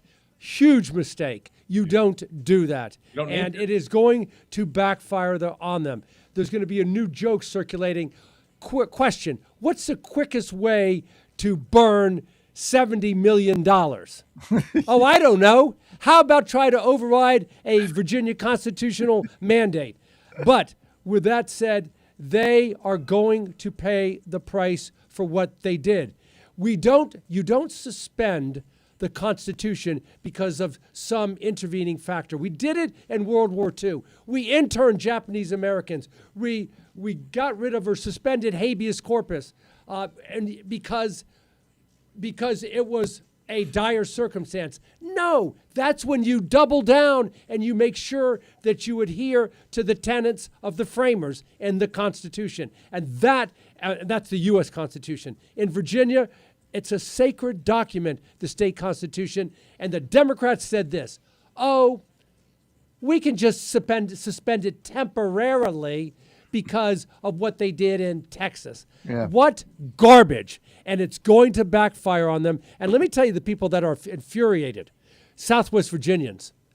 Have some friends down there. Yeah. I mean, trying to impose on them their values of liberal Democrats in Arlington County, a district that they tried to gerrymander and stretch all the way down to Southwest Virginia. Right. They deserve everything they're going to get in the upcoming midterms because they tried to be overhanded, and they brought it upon themselves. Shame on you, Democrats. And And let me that's ask coming you, for somebody that served on that caucus.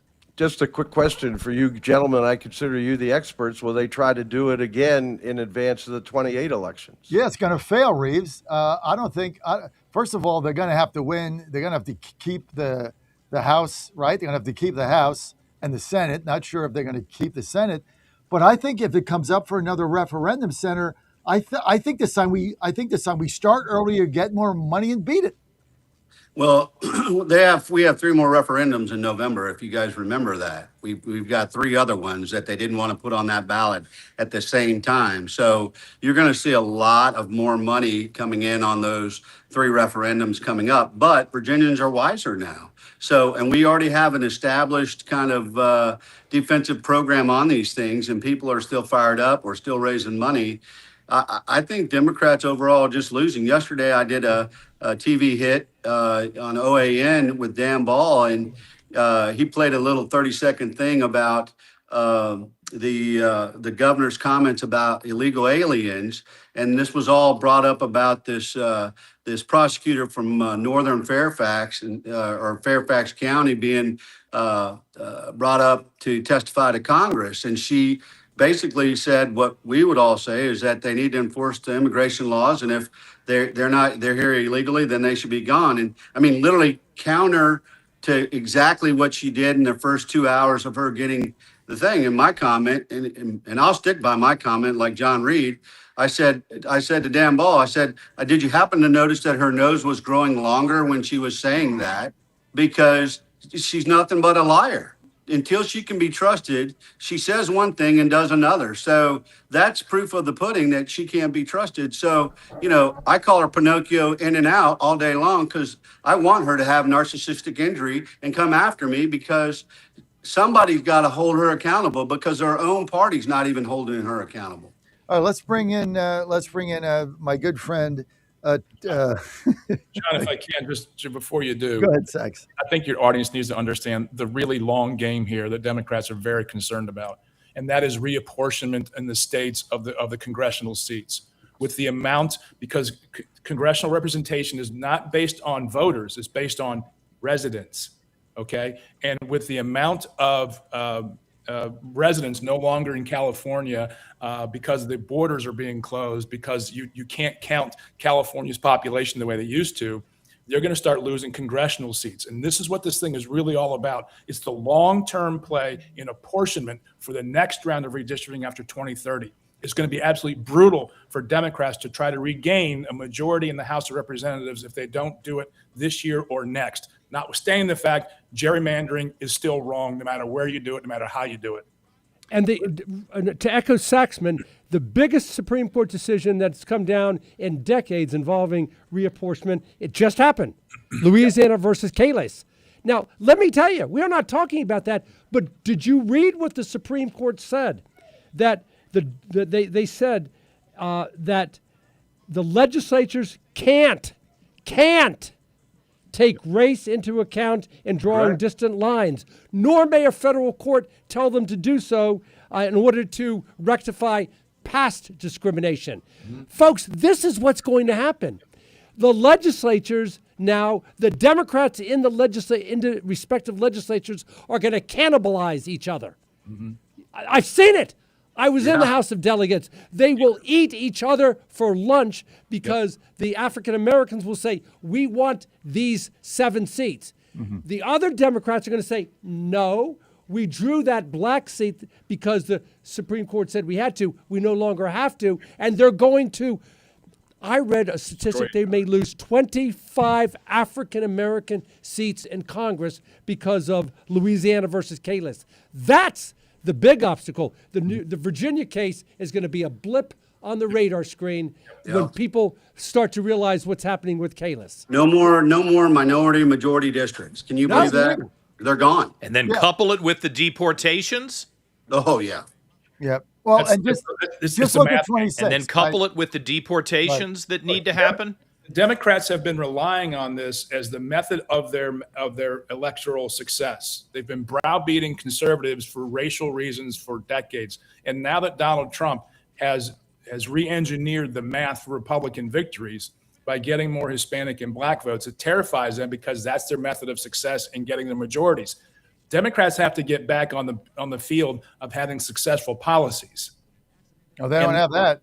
And right now they are in a world of hurt long term unless they change their direction on a policy level. And that's why I think with the conflict, the cannibalization that Joe was speaking of is very real, because where else are you going to go?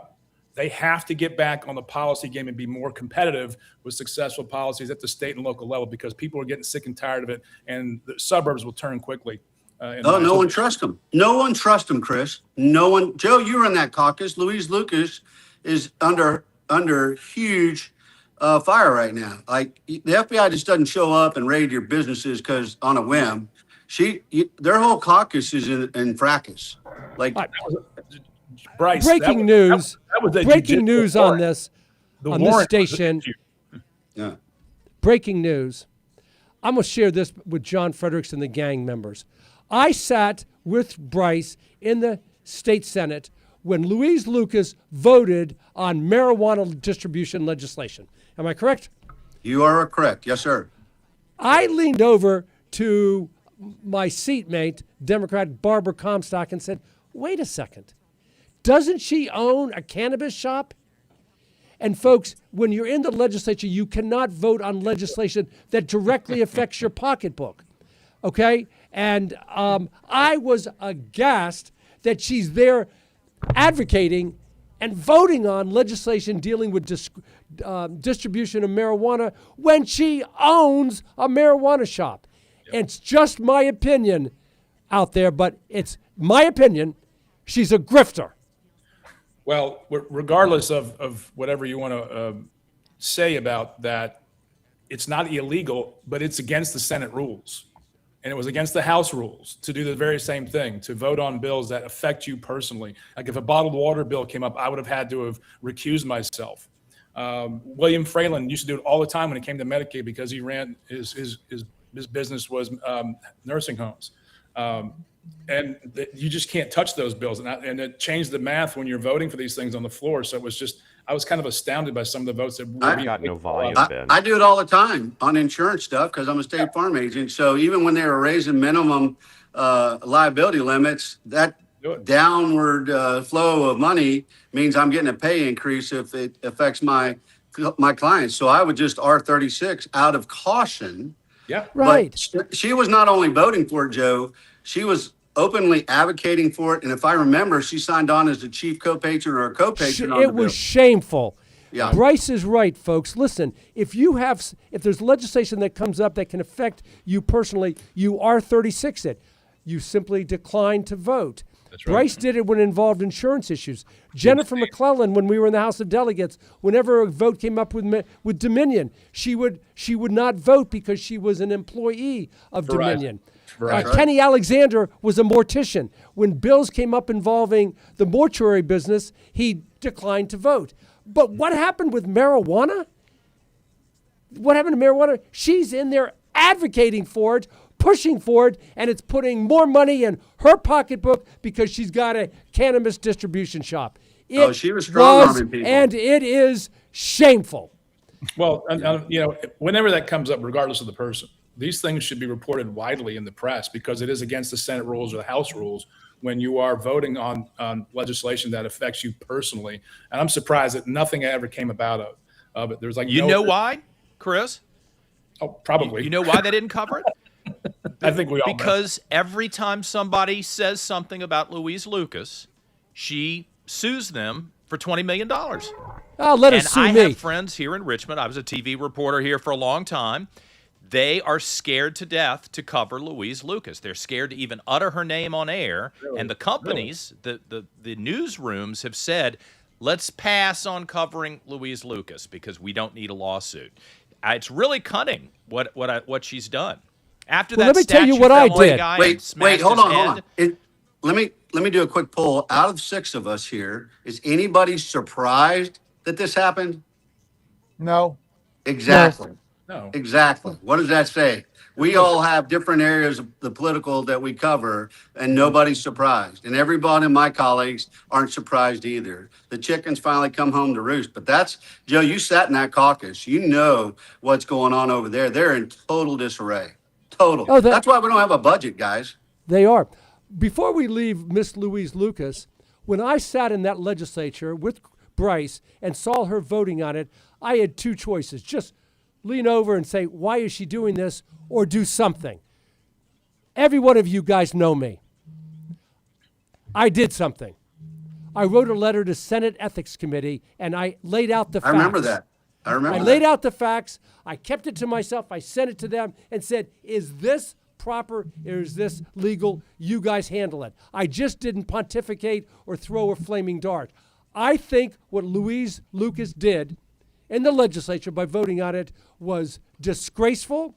I think it violated the Senate rules, and I stand by that. And my address is John Fredericks Radio, 701 German School Road. Go ahead and sue me, Lucas. Be happy to stand up in court and talk about this. All right. Well, so much for Louise Lucas, and I guess Ben Tribbett. I haven't heard from him much. My good friend Ben, although he did invite us. He did invite Ann and I to a Washington Nationals game where he had the suite. We couldn't make it, but Ben's Ben's got his hands full. Let's just say that. All right, I'm going to get to cut 25 here. This is Jason Miyares, former Attorney General of Virginia, got beat by 2 bullets, whatever his name is, slams the Dems over Virginia's immigration policies, and he said this is a deliberate choice to put violent criminals back on the street. You can't make this stuff up, folks. Virginia is such a mess. 25, roll it.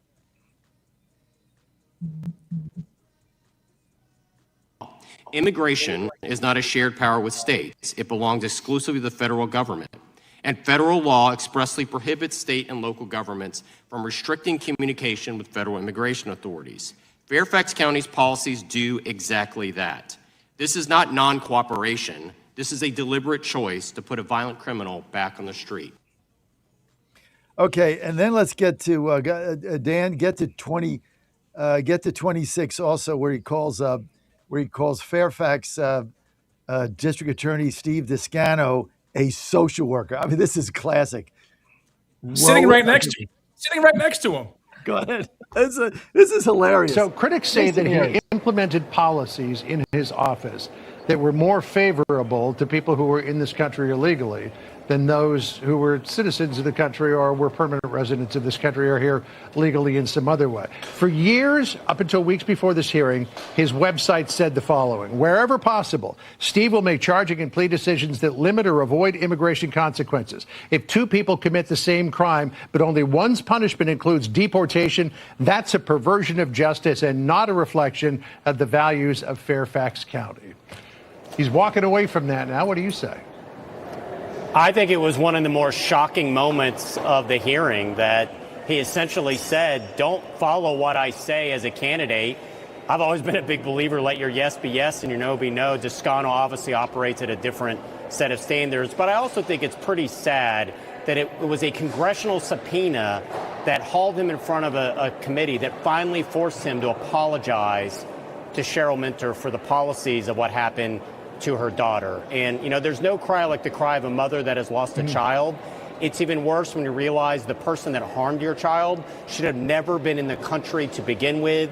And but for Steve Descano's failed policies, her daughter would be alive today. It was a stunning moment. We admitted he basically lied as a candidate, but even more stunning to see the overwhelming evidence to show what he has done. He views himself as a social worker, not a prosecutor, and Virginians are paying the price. So, folks, for the gang members, let's just dial down a little bit so we understand what happened.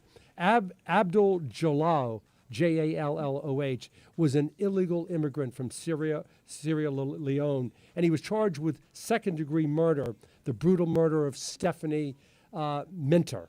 And as a result of Descano's policies, over half of the charges against him were dismissed.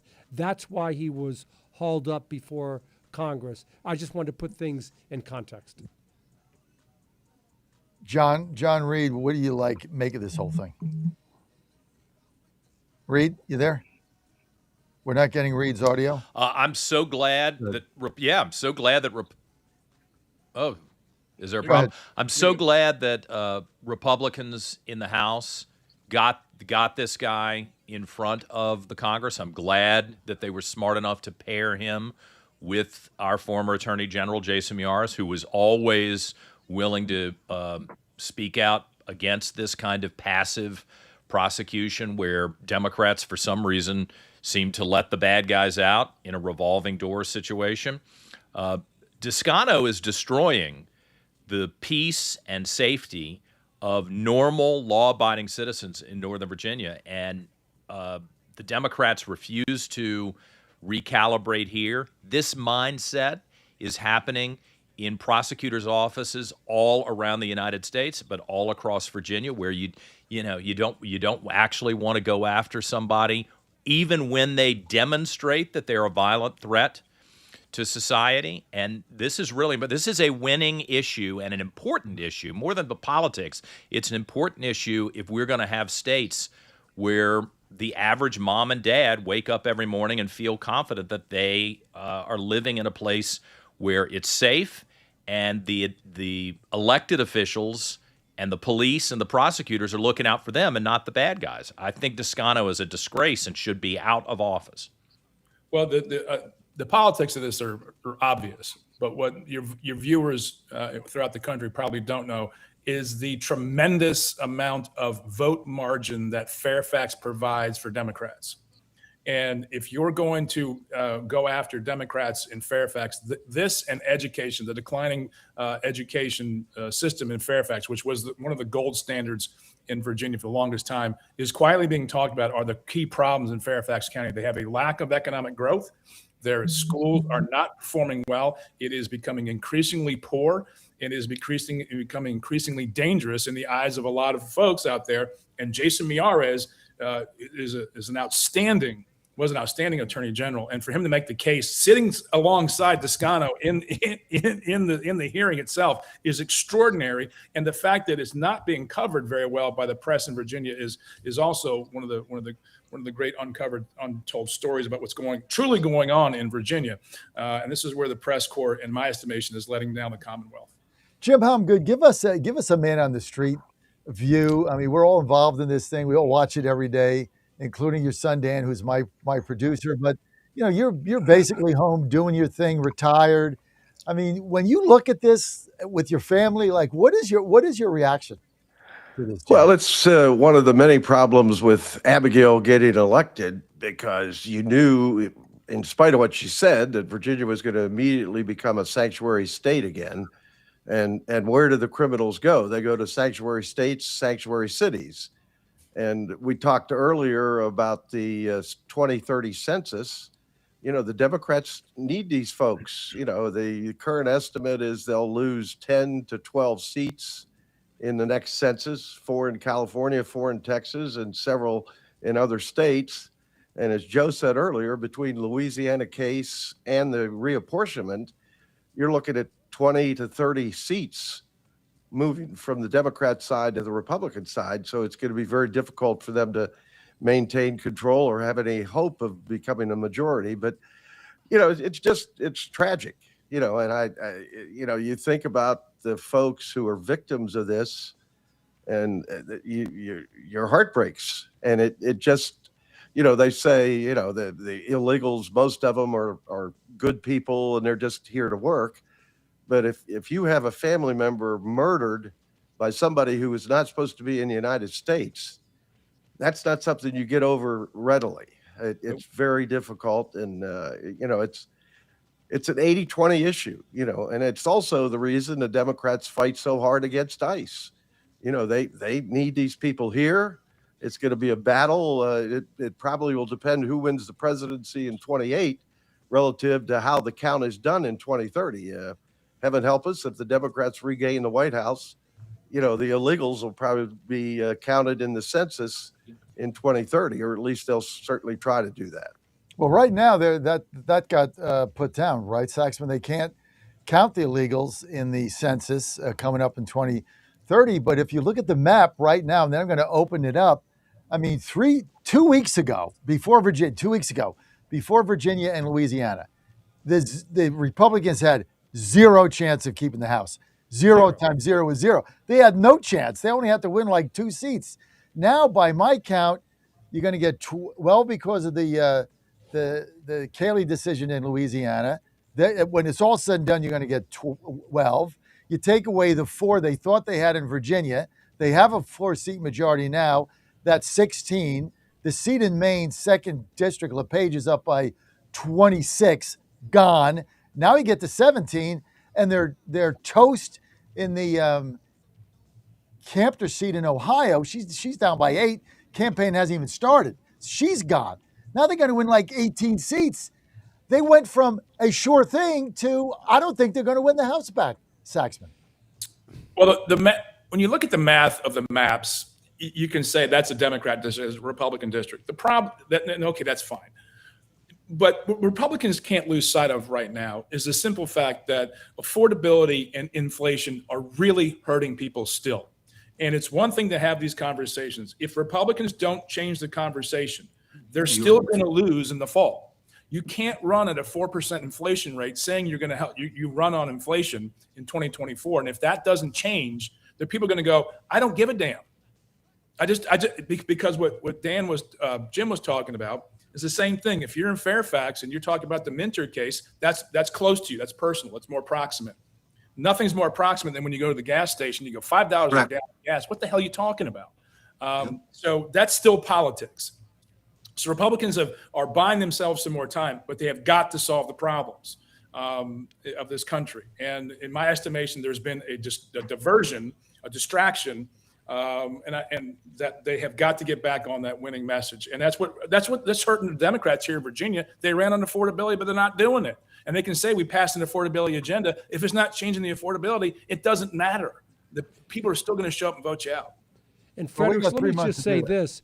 The reason that Cayless is going to be hugely impactful in 2028, but 5 Republican states have already said, no, we're not going to tackle it right now, okay, and avail ourselves of the Supreme Court's ruling in Cayless, Louisiana versus Cayless now. So I don't think that's going to have a big impact in the midterms coming up.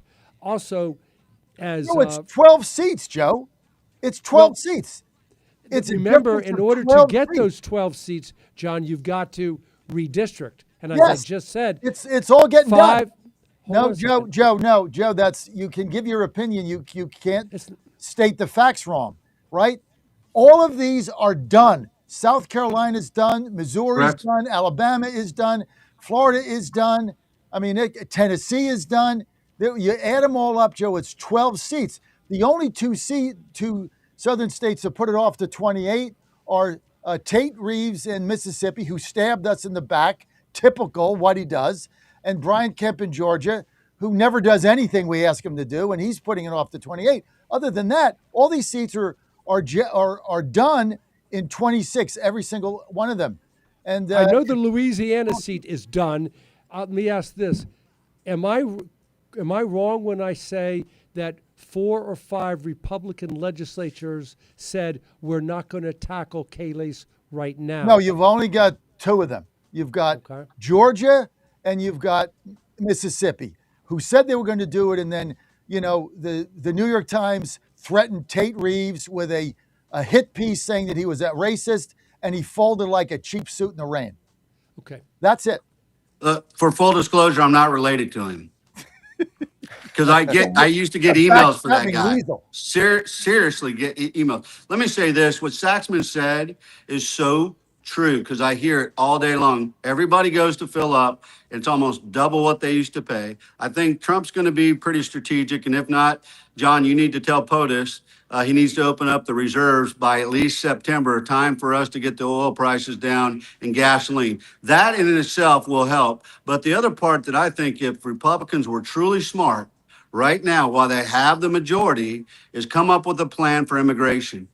and a workable plan for immigration that will allow common citizens to understand that if you're here illegally and you came in the country legally, there's a pathway for you. You got to pay that restitution. But if they solve that, we win. John Reed, I'm going to give you the final word. I agree that immigration is the key to this, and the president, since we've lost Virginia, should go in and tell these businesses, you got to get rid of immigrants on your payroll or we're going to fine the hell out of you. Make the business people do the dirty work so you don't have to send the ICE officers in.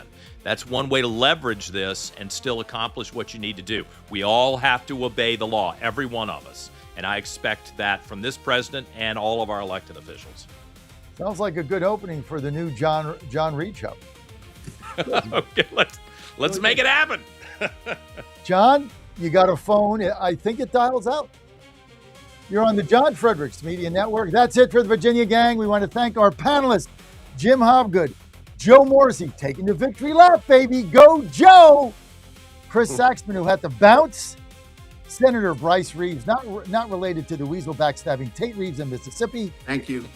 And the one and only Johnny Reed. And my producer, Dan Hobgood. Dan, super job as always. Coming up next, Michael Patrick Leahy Live. I'll see you tomorrow, 9 to 11 a.m.